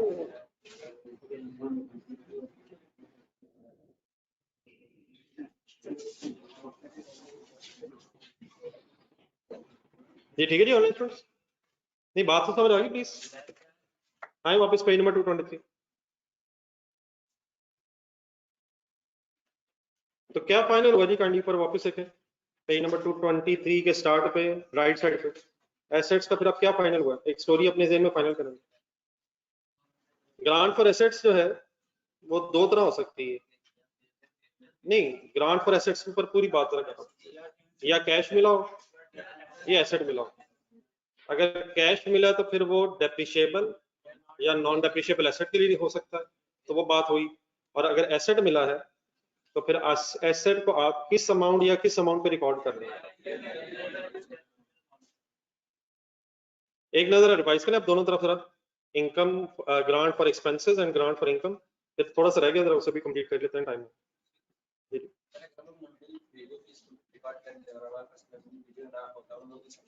डन, कैसे हम रिकॉर्ड कर लें अगर नॉमिनल वैल्यू हो ही ना यार, कमाल हो गया। अगर जीरो है तो हमने बस खत्म कर लिया, फिर कौन सा रिकॉर्ड हुआ। तो सदी मैंने कब कहा कि जरूर रिकॉर्ड करें, मैं बार बार रिक्वेस्ट तो कर रहा हूँ प्लीज फेयर वैल्यू पे रिकॉर्ड कर लें। लेकिन अगर कोई नहीं रिकॉर्ड करना चाहता तो IAS 20 में इसलिए इजाजत है कि विदाउट एनी पेमेंट एसेट मिल गए, बस ठीक है, अल्हम्दुलिल्लाह रब्बिल आलमीन करें, लेकिन बेहतर है शेयर होल्डर्स को दिखा दो, नहीं कोई मसला नहीं चल रहा, इसलिए तो आपको कह रहा हूँ फेयर वैल्यू पे रिकॉर्ड कर लेना बेहतर। आप बड़े होंगे तो आप हमेशा कौन सी पॉलिसी बनाएंगे? Fair value. लेकिन अगर कोई और बनाना चाहे तो इजाजत मौजूद है। इजाजत का हमेशा ये जरूरी मतलब नहीं होता कि उसे अवेल किया जाए, लेकिन एक चॉइस दी हुई है, क्योंकि आपने जब पैसे नहीं दिए तो एसेट अगर आपको मिल गया तो अगर आप उससे रिकॉर्ड नहीं करना चाहते, फ्री मिल गया अल्हम्दुलिल्लाह कहें, लेकिन ज्यादा बेहतर क्या दिखा के अल्हम्दुलिल्लाह कहें, दिखा के लोगों को दिखावा अच्छा होता है, क्योंकि ये हमारा अपना बिजनेस नहीं है, शेयर होल्डर्स का बिजनेस है जिसका हिसाब रखता है। शेयर होल्डर्स के बिजनेस का शेयर होल्डर्स को सही दिखावा होना चाहिए। कहीं ये ना हो कि ये एसेट उन्हें दिखाए बगैर इधर उधर हो जाए। ये सारी कितनी टाइप की ग्रांट्स है सर? कुछ नहीं कह सकते कौन सी? Monetary grant for income, grant for assets. Grant for income में कितनी कैटेगरीज निकली? ग्रांट फॉर पास्ट एक्सपेंसेस और immediate financial support and grant for future expenses. Right side में ग्रांट फॉर एसेट्स में कौन से दो टाइप्स निकलेंगे? Cash is received for assets and number 2 asset itself is received. नीचे है जरा लेफ्ट साइड पे, पेज के नीचे लेफ्ट साइड पे में grant received as a package ढूंढे, मिल जाए। अब ये भी हो सकता है, अभी तक हमने ये पढ़ा है कि ग्रांट या तो पास्ट एक्सपेंसेस के लिए मिली है या फ्यूचर के लिए मिली है, या ग्रांट मिली है किसी डेप्रिशिएबल एसेट के लिए, कैश मिला है या एसेट ही मिल गया है। लेकिन ये भी हो सकता है कि गवर्नमेंट ने कोई हमें पैकेज दिया है, कुछ पैसे हमें मिले हैं फॉर एक्सपेंसेस, उस पूरे पैकेज में इकट्ठे कुछ पैसे मिले हैं, फॉर एग्जांपल 50 लाख मिला है, उसमें से गवर्नमेंट ने कहा 10 लाख पास्ट एक्सपेंसेस के लिए, 15 लाख फ्यूचर एक्सपेंसेस के लिए, और बाकी जो 25 लाख बचेगा ये किसी डेप्रिशिएबल एसेट की परचेज के लिए। तो अगर इस तरह से मिली है ग्रांट तो इसको क्या कहेंगे? Grant received as a package. तो एज अ पैकेज में क्या क्या हो सकता है? नीचे 4 चीजें ढूंढने जरा। Grant for asset, grant for future expenses, grant for past expenses, grant for immediate financial support. एक ही पैकेज में सबके लिए ग्रांट मिली, तो इनको कैसे अकाउंट फॉर करें? जैसे ऊपर पड़ा है, कैसे ऊपर पड़ा है? मीन्स से अब 50 लाख इकट्ठा अकाउंट फॉर नहीं होगा, 50 लाख में से जो पास्ट एक्सपेंसेस से रिलेटेड है उसे सीधा प्रॉफिट एंड लॉस में रिकॉर्ड कर लेंगे, इनकम बना लेंगे। ग्रांट जो इमीडिएट फाइनेंशियल सपोर्ट है उससे भी इनकम बना लेंगे। फ्यूचर एक्सपेंसेस की अगर है तो उसे डेफर करेंगे, और जब वो फ्यूचर एक्सपेंसेस होंगे तब उसे रिकॉर्ड करेंगे। और अगर ग्रांट फॉर एसेट्स है तो फिर ये देखेंगे ये डेप्रिशिएबल एसेट है या नॉन डेप्रिशिएबल एसेट है। इन अदर वर्ड्स करेंगे तो वही जो ऊपर पड़ा है, लेकिन ऊपर पड़ा आखिर क्या है? पास्ट एक्सपेंसेस की ग्रांट का क्या करते हैं? वही जो ऊपर पड़ा है। फ्यूचर वाला क्या करते हैं? डेफर करके फ्यूचर में जब एक्सपेंसेस होते हैं तब इनकम बनाते हैं। इमीडिएट फाइनेंशियल सपोर्ट के लिए अगर पैसे मिले हो तो उसे भी इमीडिएट इनकम बना लेते हैं। अगर डेप्रिशिएबल एसेट के लिए पैसे मिले हो तो पूरे डायरेक्ट अप्रोच ये है कि जब डेप्रिसिएशन चार्ज करेंगे तब इनकम बनाएंगे। इनडायरेक्ट अप्रोच क्या है? एसेट के साथ नेट ऑफ कर लेंगे। इन अदर वर्ड ये पूरे पैसे इकट्ठे अकाउंट फॉर नहीं होंगे, इसको अकॉर्डिंगली इसके नेचर के मुताबिक अलग-अलग करेंगे और फिर वही करेंगे जो आपने ऊपर पढ़ लिया। अब ऊपर पढ़ क्या लिया है पेज नंबर 238 में?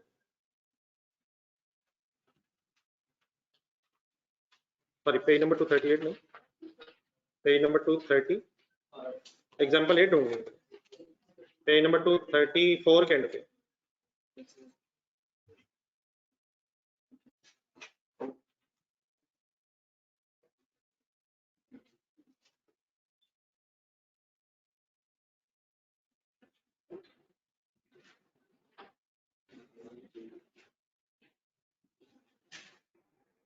The government grants page can please. कौन सा पेज है? Government grants a company cash of rupees 1,20,000 on 1st January 11. The grant relates to two aspects. 30,000 is a cash sum as immediate financial support with no associated future cost. 90,000 is to assist in the future acquisition of vehicles. Next paragraph भी है next page पे. Vehicles were acquired on 1st January 11 for rupees 2,10,000. The vehicles were available for use immediately and has a useful life of 3 years. The company has decided to follow the direct approach related to the vehicle grant that is recognized separately as income in the profit and loss. 11, 12, 13 ये बड़े years की entries करनी है, register करो.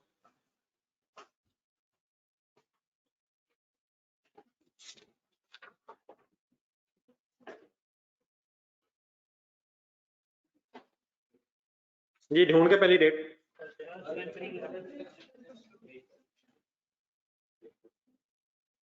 सही तरह mind up कीजिएगा.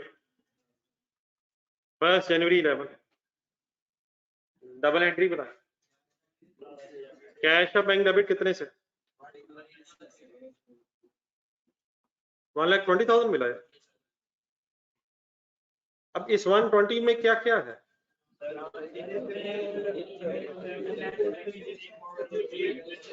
देख के बताएं, सोच के बताएं कि एंट्री करें. कैश डेबिट हो गया 120, सारी रेफर कर दें. सीधी ग्रांट इनकम क्रेडिट 30,000 जो इमीडिएट फाइनेंशियल सपोर्ट है, फ्यूचर में कोई खर्चा उससे रिलेटेड नहीं है, तो 30,000 को तो डेफर करने की कोई जरूरत नहीं है, कंपाउंड एंट्री बन जाएगी. 90,000 किसके लिए? फॉर डेप्रिशिएबल एसेट है, तो इसका क्या करें? डेफर्ड ग्रांट इनकम क्रेडिट करें. कौन से पैसे सीधे प्रॉफिट लॉस में? Immediate financial support, no future associated cost. Okay, आगे गेम बढ़ाएं. जी ठीक है, नेक्स्ट डेट बताएं. Next page. Vehicle debit. Vehicle debit कितने से? 2,10,000 है. कैश या पेबल क्रेडिट? कैश या बैंक क्रेडिट? 210.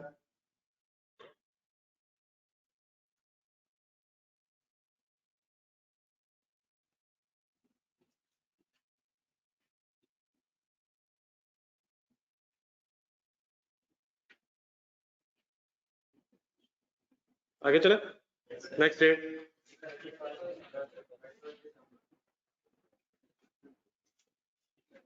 इकतीस नवंबर 12 और 11. क्या जहन में आ रहा? चार्ज करने से.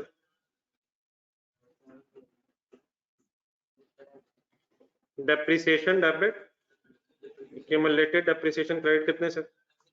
कैसे? 220 डिवाइड बाय 3 पूरा साल 70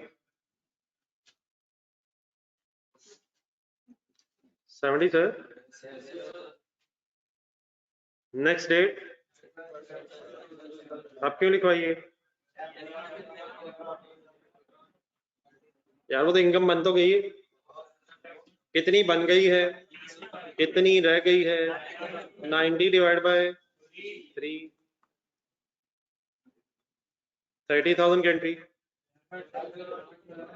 deferred grant income debit, grant income credit.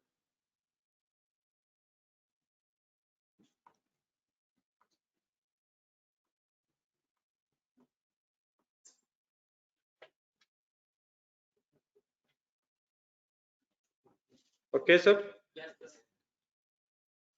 एक साल और पूरा करवाएं.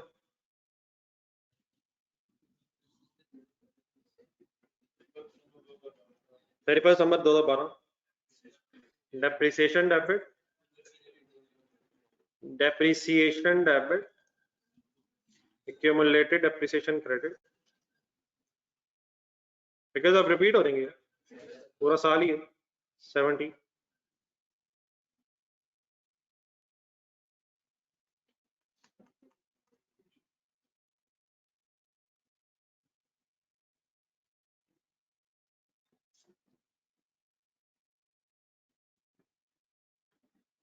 Deferred grant income debit, grant income credit.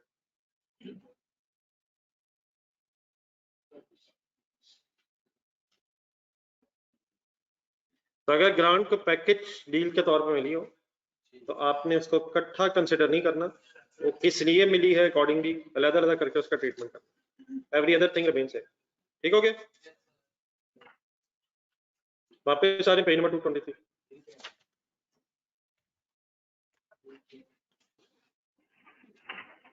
ये अब यहाँ से यहाँ तक जरा देख के बताएं कौन कौन से हेडिंग्स हो गई।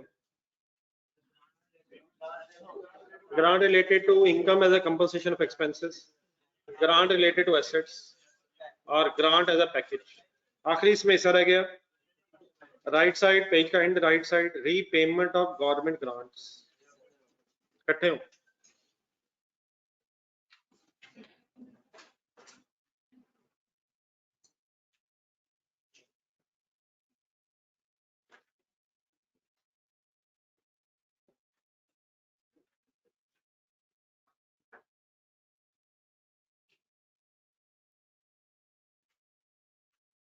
जी सर, ग्रांट होती क्या? ग्रांट ग्रांट ग्रांट ग्रांट, क्या ग्रांट के पैसे वापस नहीं होते? हाँ जी, वापस तो नहीं करने होते, लेकिन अगर ग्रांट किसी कंडीशन के साथ थी और कंडीशंस मीट नहीं हो सकी तो फिर ये पैसे वापस भी करने पड़ सकते हैं। असूलन तो ये पैसे वापस नहीं करने होते, लेकिन अगर कुछ कंडीशंस अटैच थी और कंडीशंस फुलफिल नहीं हो सकी तो फिर ये भी रिक्वायर कर सकती है गवर्नमेंट कि ये पैसे हमारे वापस करें। मीन्स टू से फॉर एग्जांपल आपको कोई ग्रांट मिली, आपको लग रहा था कि इंशाल्लाह कंडीशंस मीट हो जाएंगी, आप कुछ अर्सा इनकम बनाते रहे, लेकिन सब्सिक्वेंटली ये पता चला कि अब कंडीशंस मीट नहीं हो रही और टर्म्स एंड कंडीशंस में लिखा हुआ था कि ये पैसे वापस जाने हैं, तब ये ग्रांट डेफर्ड इनकम नहीं रहेगी, ये रीपेबल हो जाएगी। देखिए फॉर एग्जांपल आपको पैसे मिले ग्रांट के, लेकिन आपको शुरू में ही पता है कि ये पैसे जो हमें मिले इनके साथ जो कंडीशंस अटैच हैं ये हमसे पूरी होनी नहीं है, तो आपको इसे डेफर्ड इनकम नहीं बनाना चाहिए, इसे सीधा ही पेएबल बनाना चाहिए। डेफर्ड इनकम का मीनिंग क्या है? अर्न इनकम का मीनिंग क्या है? कि इंशाल्लाह फ्यूचर में कमा लेंगे। अगर लग रहा होगा कि कंडीशंस मीट हो जाएंगी तभी आप डेफर करेंगे और इनकम फ्यूचर में बनाएंगे। अगर शुरू में लग रहा है कि इन कंडीशंस मीट नहीं होनी और पैसे वापस ही करने पड़ने हैं तो फिर सिंपल एंट्री होनी चाहिए कैश डेबिट और ग्रांट पेएबल। लेकिन अगर लग रहा हो कि कंडीशंस मीट हो जाएंगी इंशाल्लाह तो आप डेफर कर लेंगे, लेकिन कुछ अर्से बाद अगर महसूस नहीं कंडीशंस मीट हो रही तो फिर ये भी पेएबल जब हो जाएगी तो रहेगी लायबिलिटी, लेकिन डेफर्ड ग्रांट इनकम के बजाय अब ये ग्रांट पेएबल होता है। अब कैश आना है या फिर वापस जाना है, तो जरा वही चीजें लेकिन अब उससे उलट कॉन्टेक्स्ट में डिस्कस होनी है। हेडिंग आपके पास है राइट साइड पे एंड में, रीपेमेंट ऑफ गवर्नमेंट ग्रांट। अब हो सकता है जब पैसे आपको वापस करने पड़े हों ये आपको किसी एक्सपेंसेस की ग्रांट के तौर पे मिले हों, और ये भी हो सकता है कि आपको ये पैसे किसी एसेट की ग्रांट के तौर पे पहले मिले हों। तो लेफ्ट साइड पे जरा इसी राइट डिस्कशन में left side repayment of grant related to expenses अगर हो जाए तो फिर क्या करें? पहले पैराग्राफ पढ़ें, फिर यहाँ से एक एंट्री बनानी है। Debit first against the balance on the deferred income account if any. यहाँ रुक जाएगा। देखिए फॉर एग्जांपल आपको 1 लाख की गवर्नमेंट ग्रांट मिली थी, एंट्री बताए cash debit deferred grant income credit 1 lakh, हमें लग रहा था हम कंडीशंस मीट कर रहे हैं। सपोज 2 साल गुजरे और आपने इस लाख में से 30,000 इनकम बना ली है, तो 30,000 इनकम बनाई उसकी एंट्री क्या की होगी? डेफर्ड ग्रांट इनकम डेबिट और ग्रांट इनकम क्रेडिट कर ली या एक्सपेंसेस क्रेडिट कर लिए होंगे हमने, तो अब डेफर्ड ग्रांट हमारी 70,000 रह गई। अब अगर इस स्टेज पे पता चला ये पैसे वापस करने और गवर्नमेंट अपने सारे पैसे फॉर एग्जांपल वापस मांग रही है, तब कैश क्रेडिट होगा 1 लाख। अब इस 1 लाख कैश क्रेडिट की क्या एंट्री करें? कैश क्रेडिट हो गया, ठीक है। अब इसके अगेंस्ट डेबिट क्या करें? जितना बैलेंस पड़ा होगा डेफर्ड ग्रांट इनकम लाइबिलिटी का पहले तो उसको डेबिट करेंगे। डेफर्ड ग्रांट इनकम डेबिट 70,000 अगर आएगा, अब बाकी जो 30,000 है फिर उसका क्या करेंगे? इसको पहले हम इनकम बना चुके थे, पिछले सालों में, तो अगर ये पैसे ही वापस करने पड़ गए तो इसका मतलब फिर हमारी इनकम तो नहीं थी लेकिन हम रिकॉर्ड कर चुके होंगे, तो फिर अब इसके अगेंस्ट क्या डेबिट करेंगे? डेफर्ड ग्रांट इनकम भी डेबिट कह सकते हैं, लेकिन वो तो पिछले सालों में रिकॉर्ड हुई है, अब शायद हम एक्सपेंस के तौर पर डेबिट करेंगे, या किसको डेबिट करके कर लेंगे या क्या कर लेंगे, या डेफर्ड ग्रांट इनकम डेबिट कर लें या फिर एक्सपेंस का है। अब एक्सपेंस यहाँ क्यों रिकॉर्ड हो रहा है? हमें ग्रांट मिली थी, हमने इस उम्मीद में इनकम बना ली कि इंशाल्लाह ये कमा लेंगे, लेकिन सब्सिक्वेंटली अगर पैसे वापस करने पड़ गए तो वो जो इनकम हमने बनाई होगी उसका फिर हमें रिवर्स करना पड़ेगा, या इनकम कम करके और या फिर एक्सपेंसेस को बढ़ा के। कुछ समझ आ रही है मेरी बात? क्या ये हो सकता है कि हमने कंप्लीट इनकम बना ली हो और उसके बाद फिर पैसे वापस करने पड़े हो? उस केस में फिर डेबिट ग्रांट इनकम का कोई बैलेंस नहीं आ रहा होगा, फिर कैश क्रेडिट होके सिंपली क्या डेबिट करना पड़ेगा? एक्सपेंस कह लें या ग्रांट इनकम डेबिट कर लें। ग्रांट इनकम डेबिट से मुराद क्या है? या इनकम कम कर लें और या एक्सपेंस बढ़ा लें, क्या net effect on profit same ही होगा? इनकम कम करके भी प्रॉफिट कम ही होगा और एक्सपेंस बढ़ा के भी प्रॉफिट कम। तो अब जरा दोबारा पैराग्राफ पढ़ें। अगर रीपेमेंट हो जाए तो debit first against the balance on the deferred income account if any. If any यहाँ क्यों लिखा? और अगर है ही नहीं तो and balance if any two the profit and loss. जितना बचा हुआ है उतना पहले खत्म कर लें और जितना नहीं है उसे फिर प्रॉफिट एंड लॉस में रिकॉर्ड कर लें। एक छोटी सी एंट्री जरा जगह है इसी के साथ नीचे बना लें। कैश आना है जाना है तो कैश होगा क्रेडिट। कैश के अगेंस्ट पहले क्या ढूंढेंगे? अगर है तो पहले उसे डेबिट कर लें, डेफर्ड ग्रांट इनकम डेबिट। और बैलेंसिंग फिगर अगर कुछ बच रही होगी तो एक्सपेंस, अब किससे कंफर्टेबल है, एक्सपेंस लिख दूं या ग्रांट इनकम लिखूं? स्लैश करके दोनों लिख लेते, ग्रांट इनकम या एक्सपेंस डेबिट बैलेंसिंग फिगर से। कैश कितना क्रेडिट? जितना जाएगा। डेबिट ग्रांट इनकम कितने से डेबिट? जितनी पड़ी होगी।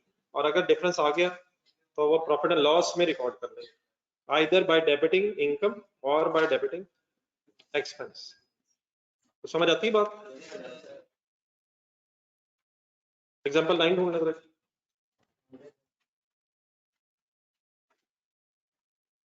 Example 9 page number 236।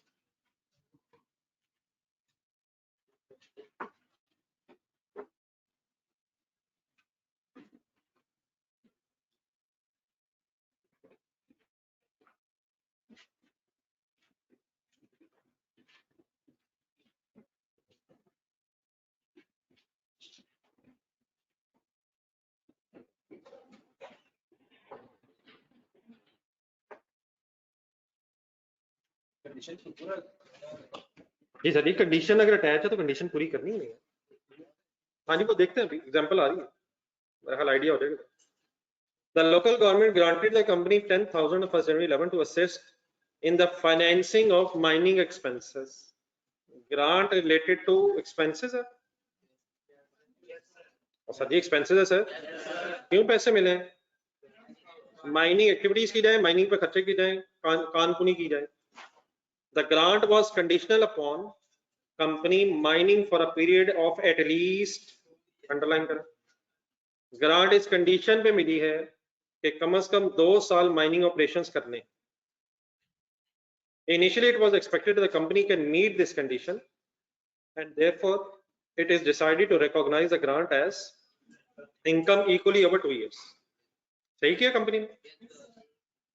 जी सही किया sir. The company ceased mining, stopped mining on 30th September 11, sorry 30th September 12। कब मिली थी grant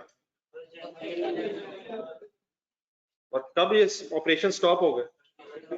due to unforeseen circumstances, कुछ ऐसे हालात की वजह से जिनकी उम्मीद नहीं थी। The terms of the grant required that the grant to be repaid immediately and in full, जल्द पूरी वापस भी की जाए और उसी वक्त वापस की जाए। क्या वापस करनी पड़ेगी? क्यों? कौन सी कंडीशन पूरी नहीं हुई? कितने साल बाद माइनिंग एक्टिविटी स्टॉप हो गई? 1 साल 9 मंथ्स, पूरे 2 साल नहीं हो सके। Mining expenses incurred to date were as follows, 11 में 80,000 के माइनिंग एक्सपेंसेस हुए और 12 में 60,000 के हुए। Required show the journal entries assuming company recognizes grants directly as grant income, company recognizes grant indirectly as income by reducing the related expense। ये first paragraph first lines में दोबारा जाए, क्या ये ग्रांट फॉर फ्यूचर एक्सपेंसेस है?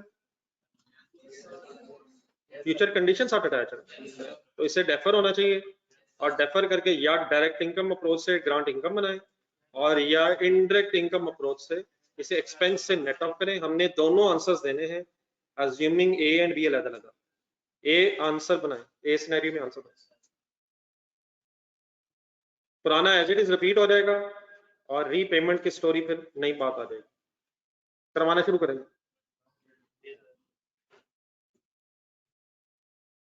First element that बताएं। 1 जनवरी 2011। Cash debit bank. कोई नहीं सर, एफर्ट करते हैं तो गलती होती है। बहुत से लोग तो ऐसे हैं जिन्होंने अभी तक एक एंट्री भी नहीं बोली,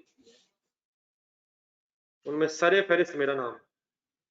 cash bank debit entry sir, deferred grant income credit कितने से? 10,000 से।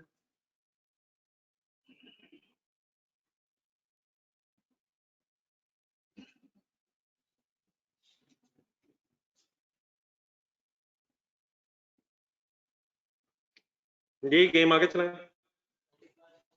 31 दिसंबर 11 क्या हुआ? डेप्रिसिएशन चार्ज करें, डबल एंट्री बोलना है। माइनिंग एक्सपेंसेस डेबिट, वर्ड लगा लेगा, mining expenses debit, mining expenses debit cash या बैंक क्रेडिट कितने से? 80,000।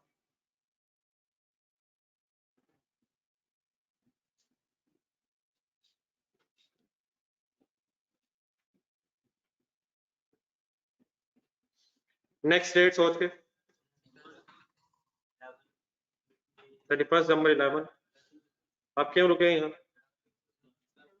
Deferred grant income debit, deferred grant income debit, grant income credit कैसे? हाँ जी, 2 सालों में पॉलिसी हुई थी, कितनी मिली थी? 10,000 डिवाइड बाय 2, 5,000। ठीक है यार।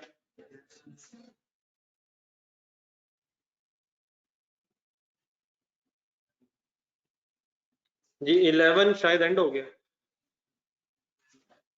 ऐसे ही 31 दिसंबर 12 वाले साल में जाए। नहीं 12 वाले साल में तो जाए, साल में तो जाए। जी सर, फिर डेट बोले सोच के जरा।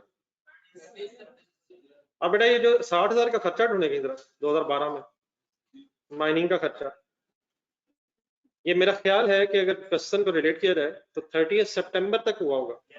उसकी क्या वजह? वहां माइनिंग ऑपरेशन ही रुके थे, तो देर पर शायद बेहतर ये कि हम सही डेट भी लिखें according to question information available है। तो 30 सितंबर 12 समझ आ जाएगा। एंट्री बताएं। माइनिंग एक्सपेंसेस डेबिट खर्चे रिकॉर्ड होने हैं। माइनिंग एक्सपेंसेस डेबिट, पहले माइनिंग एक्सपेंसेस हुए ना क्या? कितने हुए? 60,000।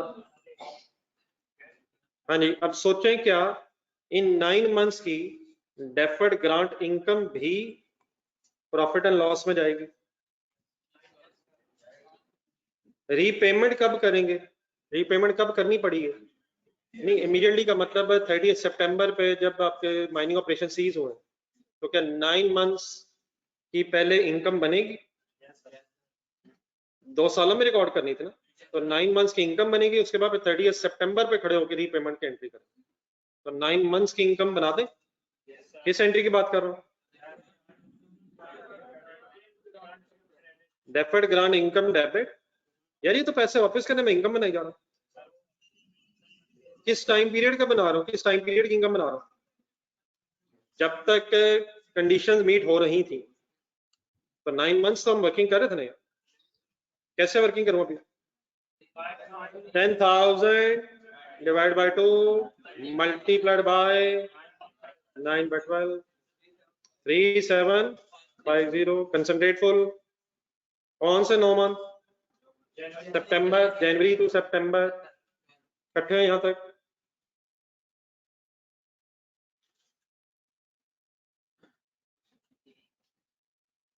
नेक्स्ट डेट सिर्फ लिख लें, लेकिन अभी आगे पहले करवाइएगा।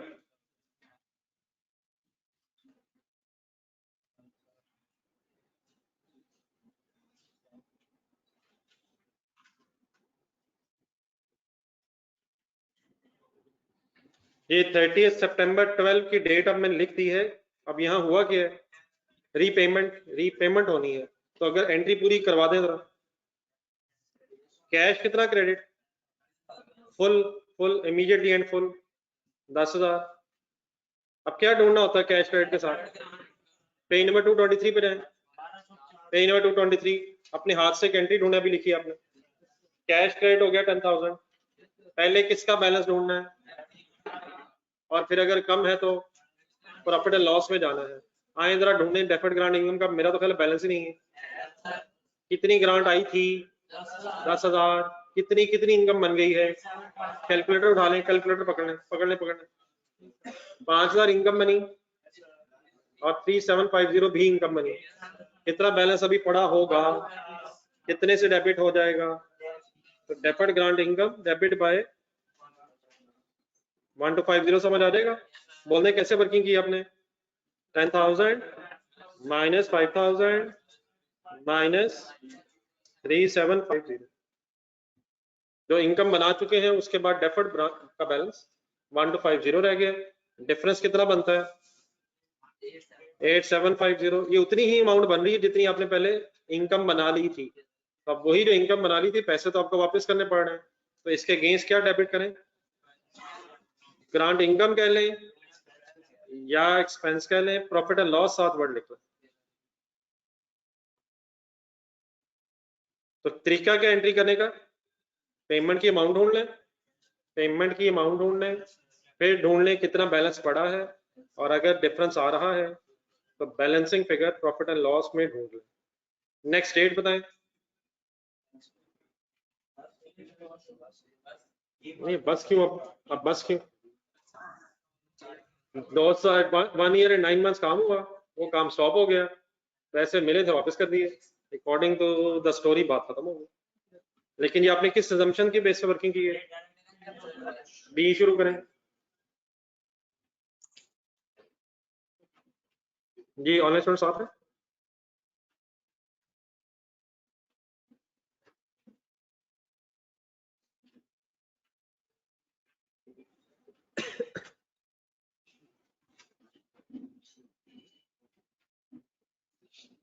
जी। माइनिंग एक्सपेंसेस भी 9 मंथ्स के लेंगे, माइनिंग एक्सपेंसेस 60,000 इनकर ही 9 मंथ्स के हुए होंगे। 30 सितंबर पर तो माइनिंग वैसे ही रुक गई, या 60,000 इंटू 9/12 करें, वहाँ सब जाने दे गुस्सा। ये खर्चा हुआ ही कितने महीनों में होगा, 30 सितंबर पे तो काम रुक गया। ठीक है मौसम, डेट बताइएगा, डेट बताइएगा सर। सारा रिपीट करना है, बी पार्ट इनडायरेक्ट अप्रोच अब होनी है। ये पहली एंट्री, अब जो सिमिलरिटीज हैं डिससिमिलरिटीज हैं पता होनी चाहिए। पहली एंट्री सेम कह के बात खत्म ना कर दीजिएगा, बोल दें।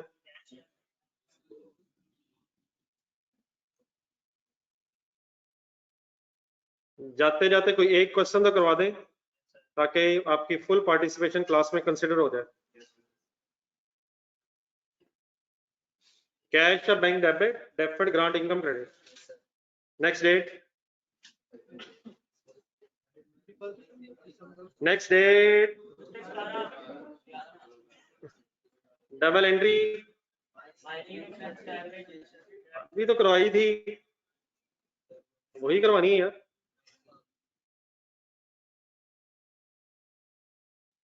माइनिंग एक्सपेंसेस डेबिट कितने से,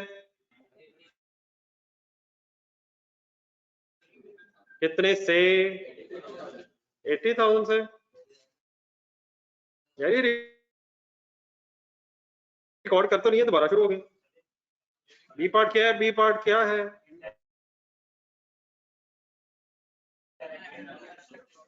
इनडायरेक्ट अप्रोच से वर्किंग हो रही है। सेम डेट दोबारा क्यों लिखी है मैंने,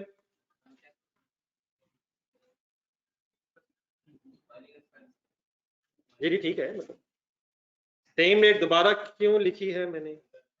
क्या करें क्या करें, डेफर्ड ग्रांट इनकम डेबिट, हाँ जी बिल्कुल ठीक है, बस ये फर्क पड़ना था। क्या क्रेडिट की बजाय अब क्या क्रेडिट हो जाएगा? ग्रांट इनकम की बजाय माइनिंग एक्सपेंसेस क्रेडिट हो जाएंगे। तो रुपीस बड़ा फिक्स तो सेम ही रहनी है। कैसे कैलकुलेट करूं? 10,000 डिवाइड बाय 2। इन तीन एंट्रीज को रिलेट करें अभी सिनेरियो ए में, सिनेरियो ए के साथ रिलेट करें, कहां कहां सिमिलरिटी है, कहां क्या फर्क है, देख लें देख लें देख लें। सिर्फ यही फर्क पड़ना ना यार। इनडायरेक्ट इनकम एक्सपेंसेस में इनडायरेक्ट अप्रोच क्या है? अदर इनकम की बजाय एक्सपेंसेस में से नेट ऑफ कर, ठीक है। नेक्स्ट ईयर करो 31 दिसंबर, हाँ जी 30 सितंबर, थैंक यू 30 सितंबर 12, ये खुद से करेंगे, मैं भी लिख रहा हूँ लेकिन इंडिविजुअली ट्राई करें।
जी रीपेमेंट की एंट्री भी खुद अपने हाथ से लिखा, शायद सेम होगी।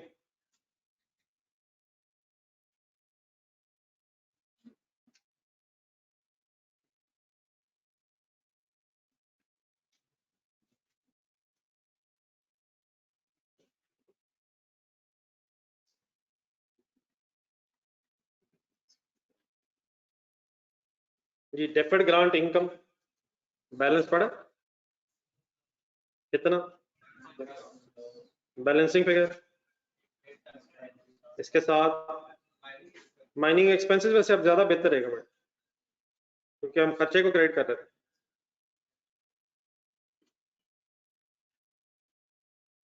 एक्सपेंसेस को हम क्रेडिट कर रहे थे और अब हमें एक्सपेंसेस ही शायद बढ़ाने पड़ेंगे। बहरहाल डेफिनेटली कोई फर्क नहीं पड़ता अगर आप इसकी जगह इनकम वर्ड भी लगा लें, सिर्फ एक्सपेंस लिख लें या इनकम वर्ड लगा लें, होना डेबिट है। ऐसे ही प्रॉफिट एंड लॉस में डेबिट होने से होता क्या है? या एक्सपेंस बढ़ जाता है या इनकम कम हो जाती है, दोनों का इफेक्ट क्या होता है? एक्सपेंस बढ़ जाए या इनकम कम हो जाए, अल्टीमेटली आपका नेट प्रॉफिट कम हो जाए, या एक्सपेंस बढ़ के या इनकम कम हो, तो कंफ्यूजन नहीं हो जाएगी। चलिए, तो what is the only difference between direct and indirect approach? अगर एक्सपेंसेस की बात हो रही, डायरेक्ट में अदर इनकम बननी है और इनडायरेक्ट में इनकम की बजाय एक्सपेंस रहता है, ठीक है। चले ये थोड़ी सी डिस्कशन रहेगी, इंशाल्लाह मंडे को करेंगे। लेकिन बेटा आप एक आपको क्वेश्चन दिया हुआ है यार, वो एक सपा आपके पास है जो गुम तो नहीं गए, एक टसुकी के नाम से सवाल है, इसको जरा हमें एक एक्स्ट्रा टाइम देना पड़ना है यार, इसमें ऐसे नहीं होना, इसमें जरा काम लंबा है।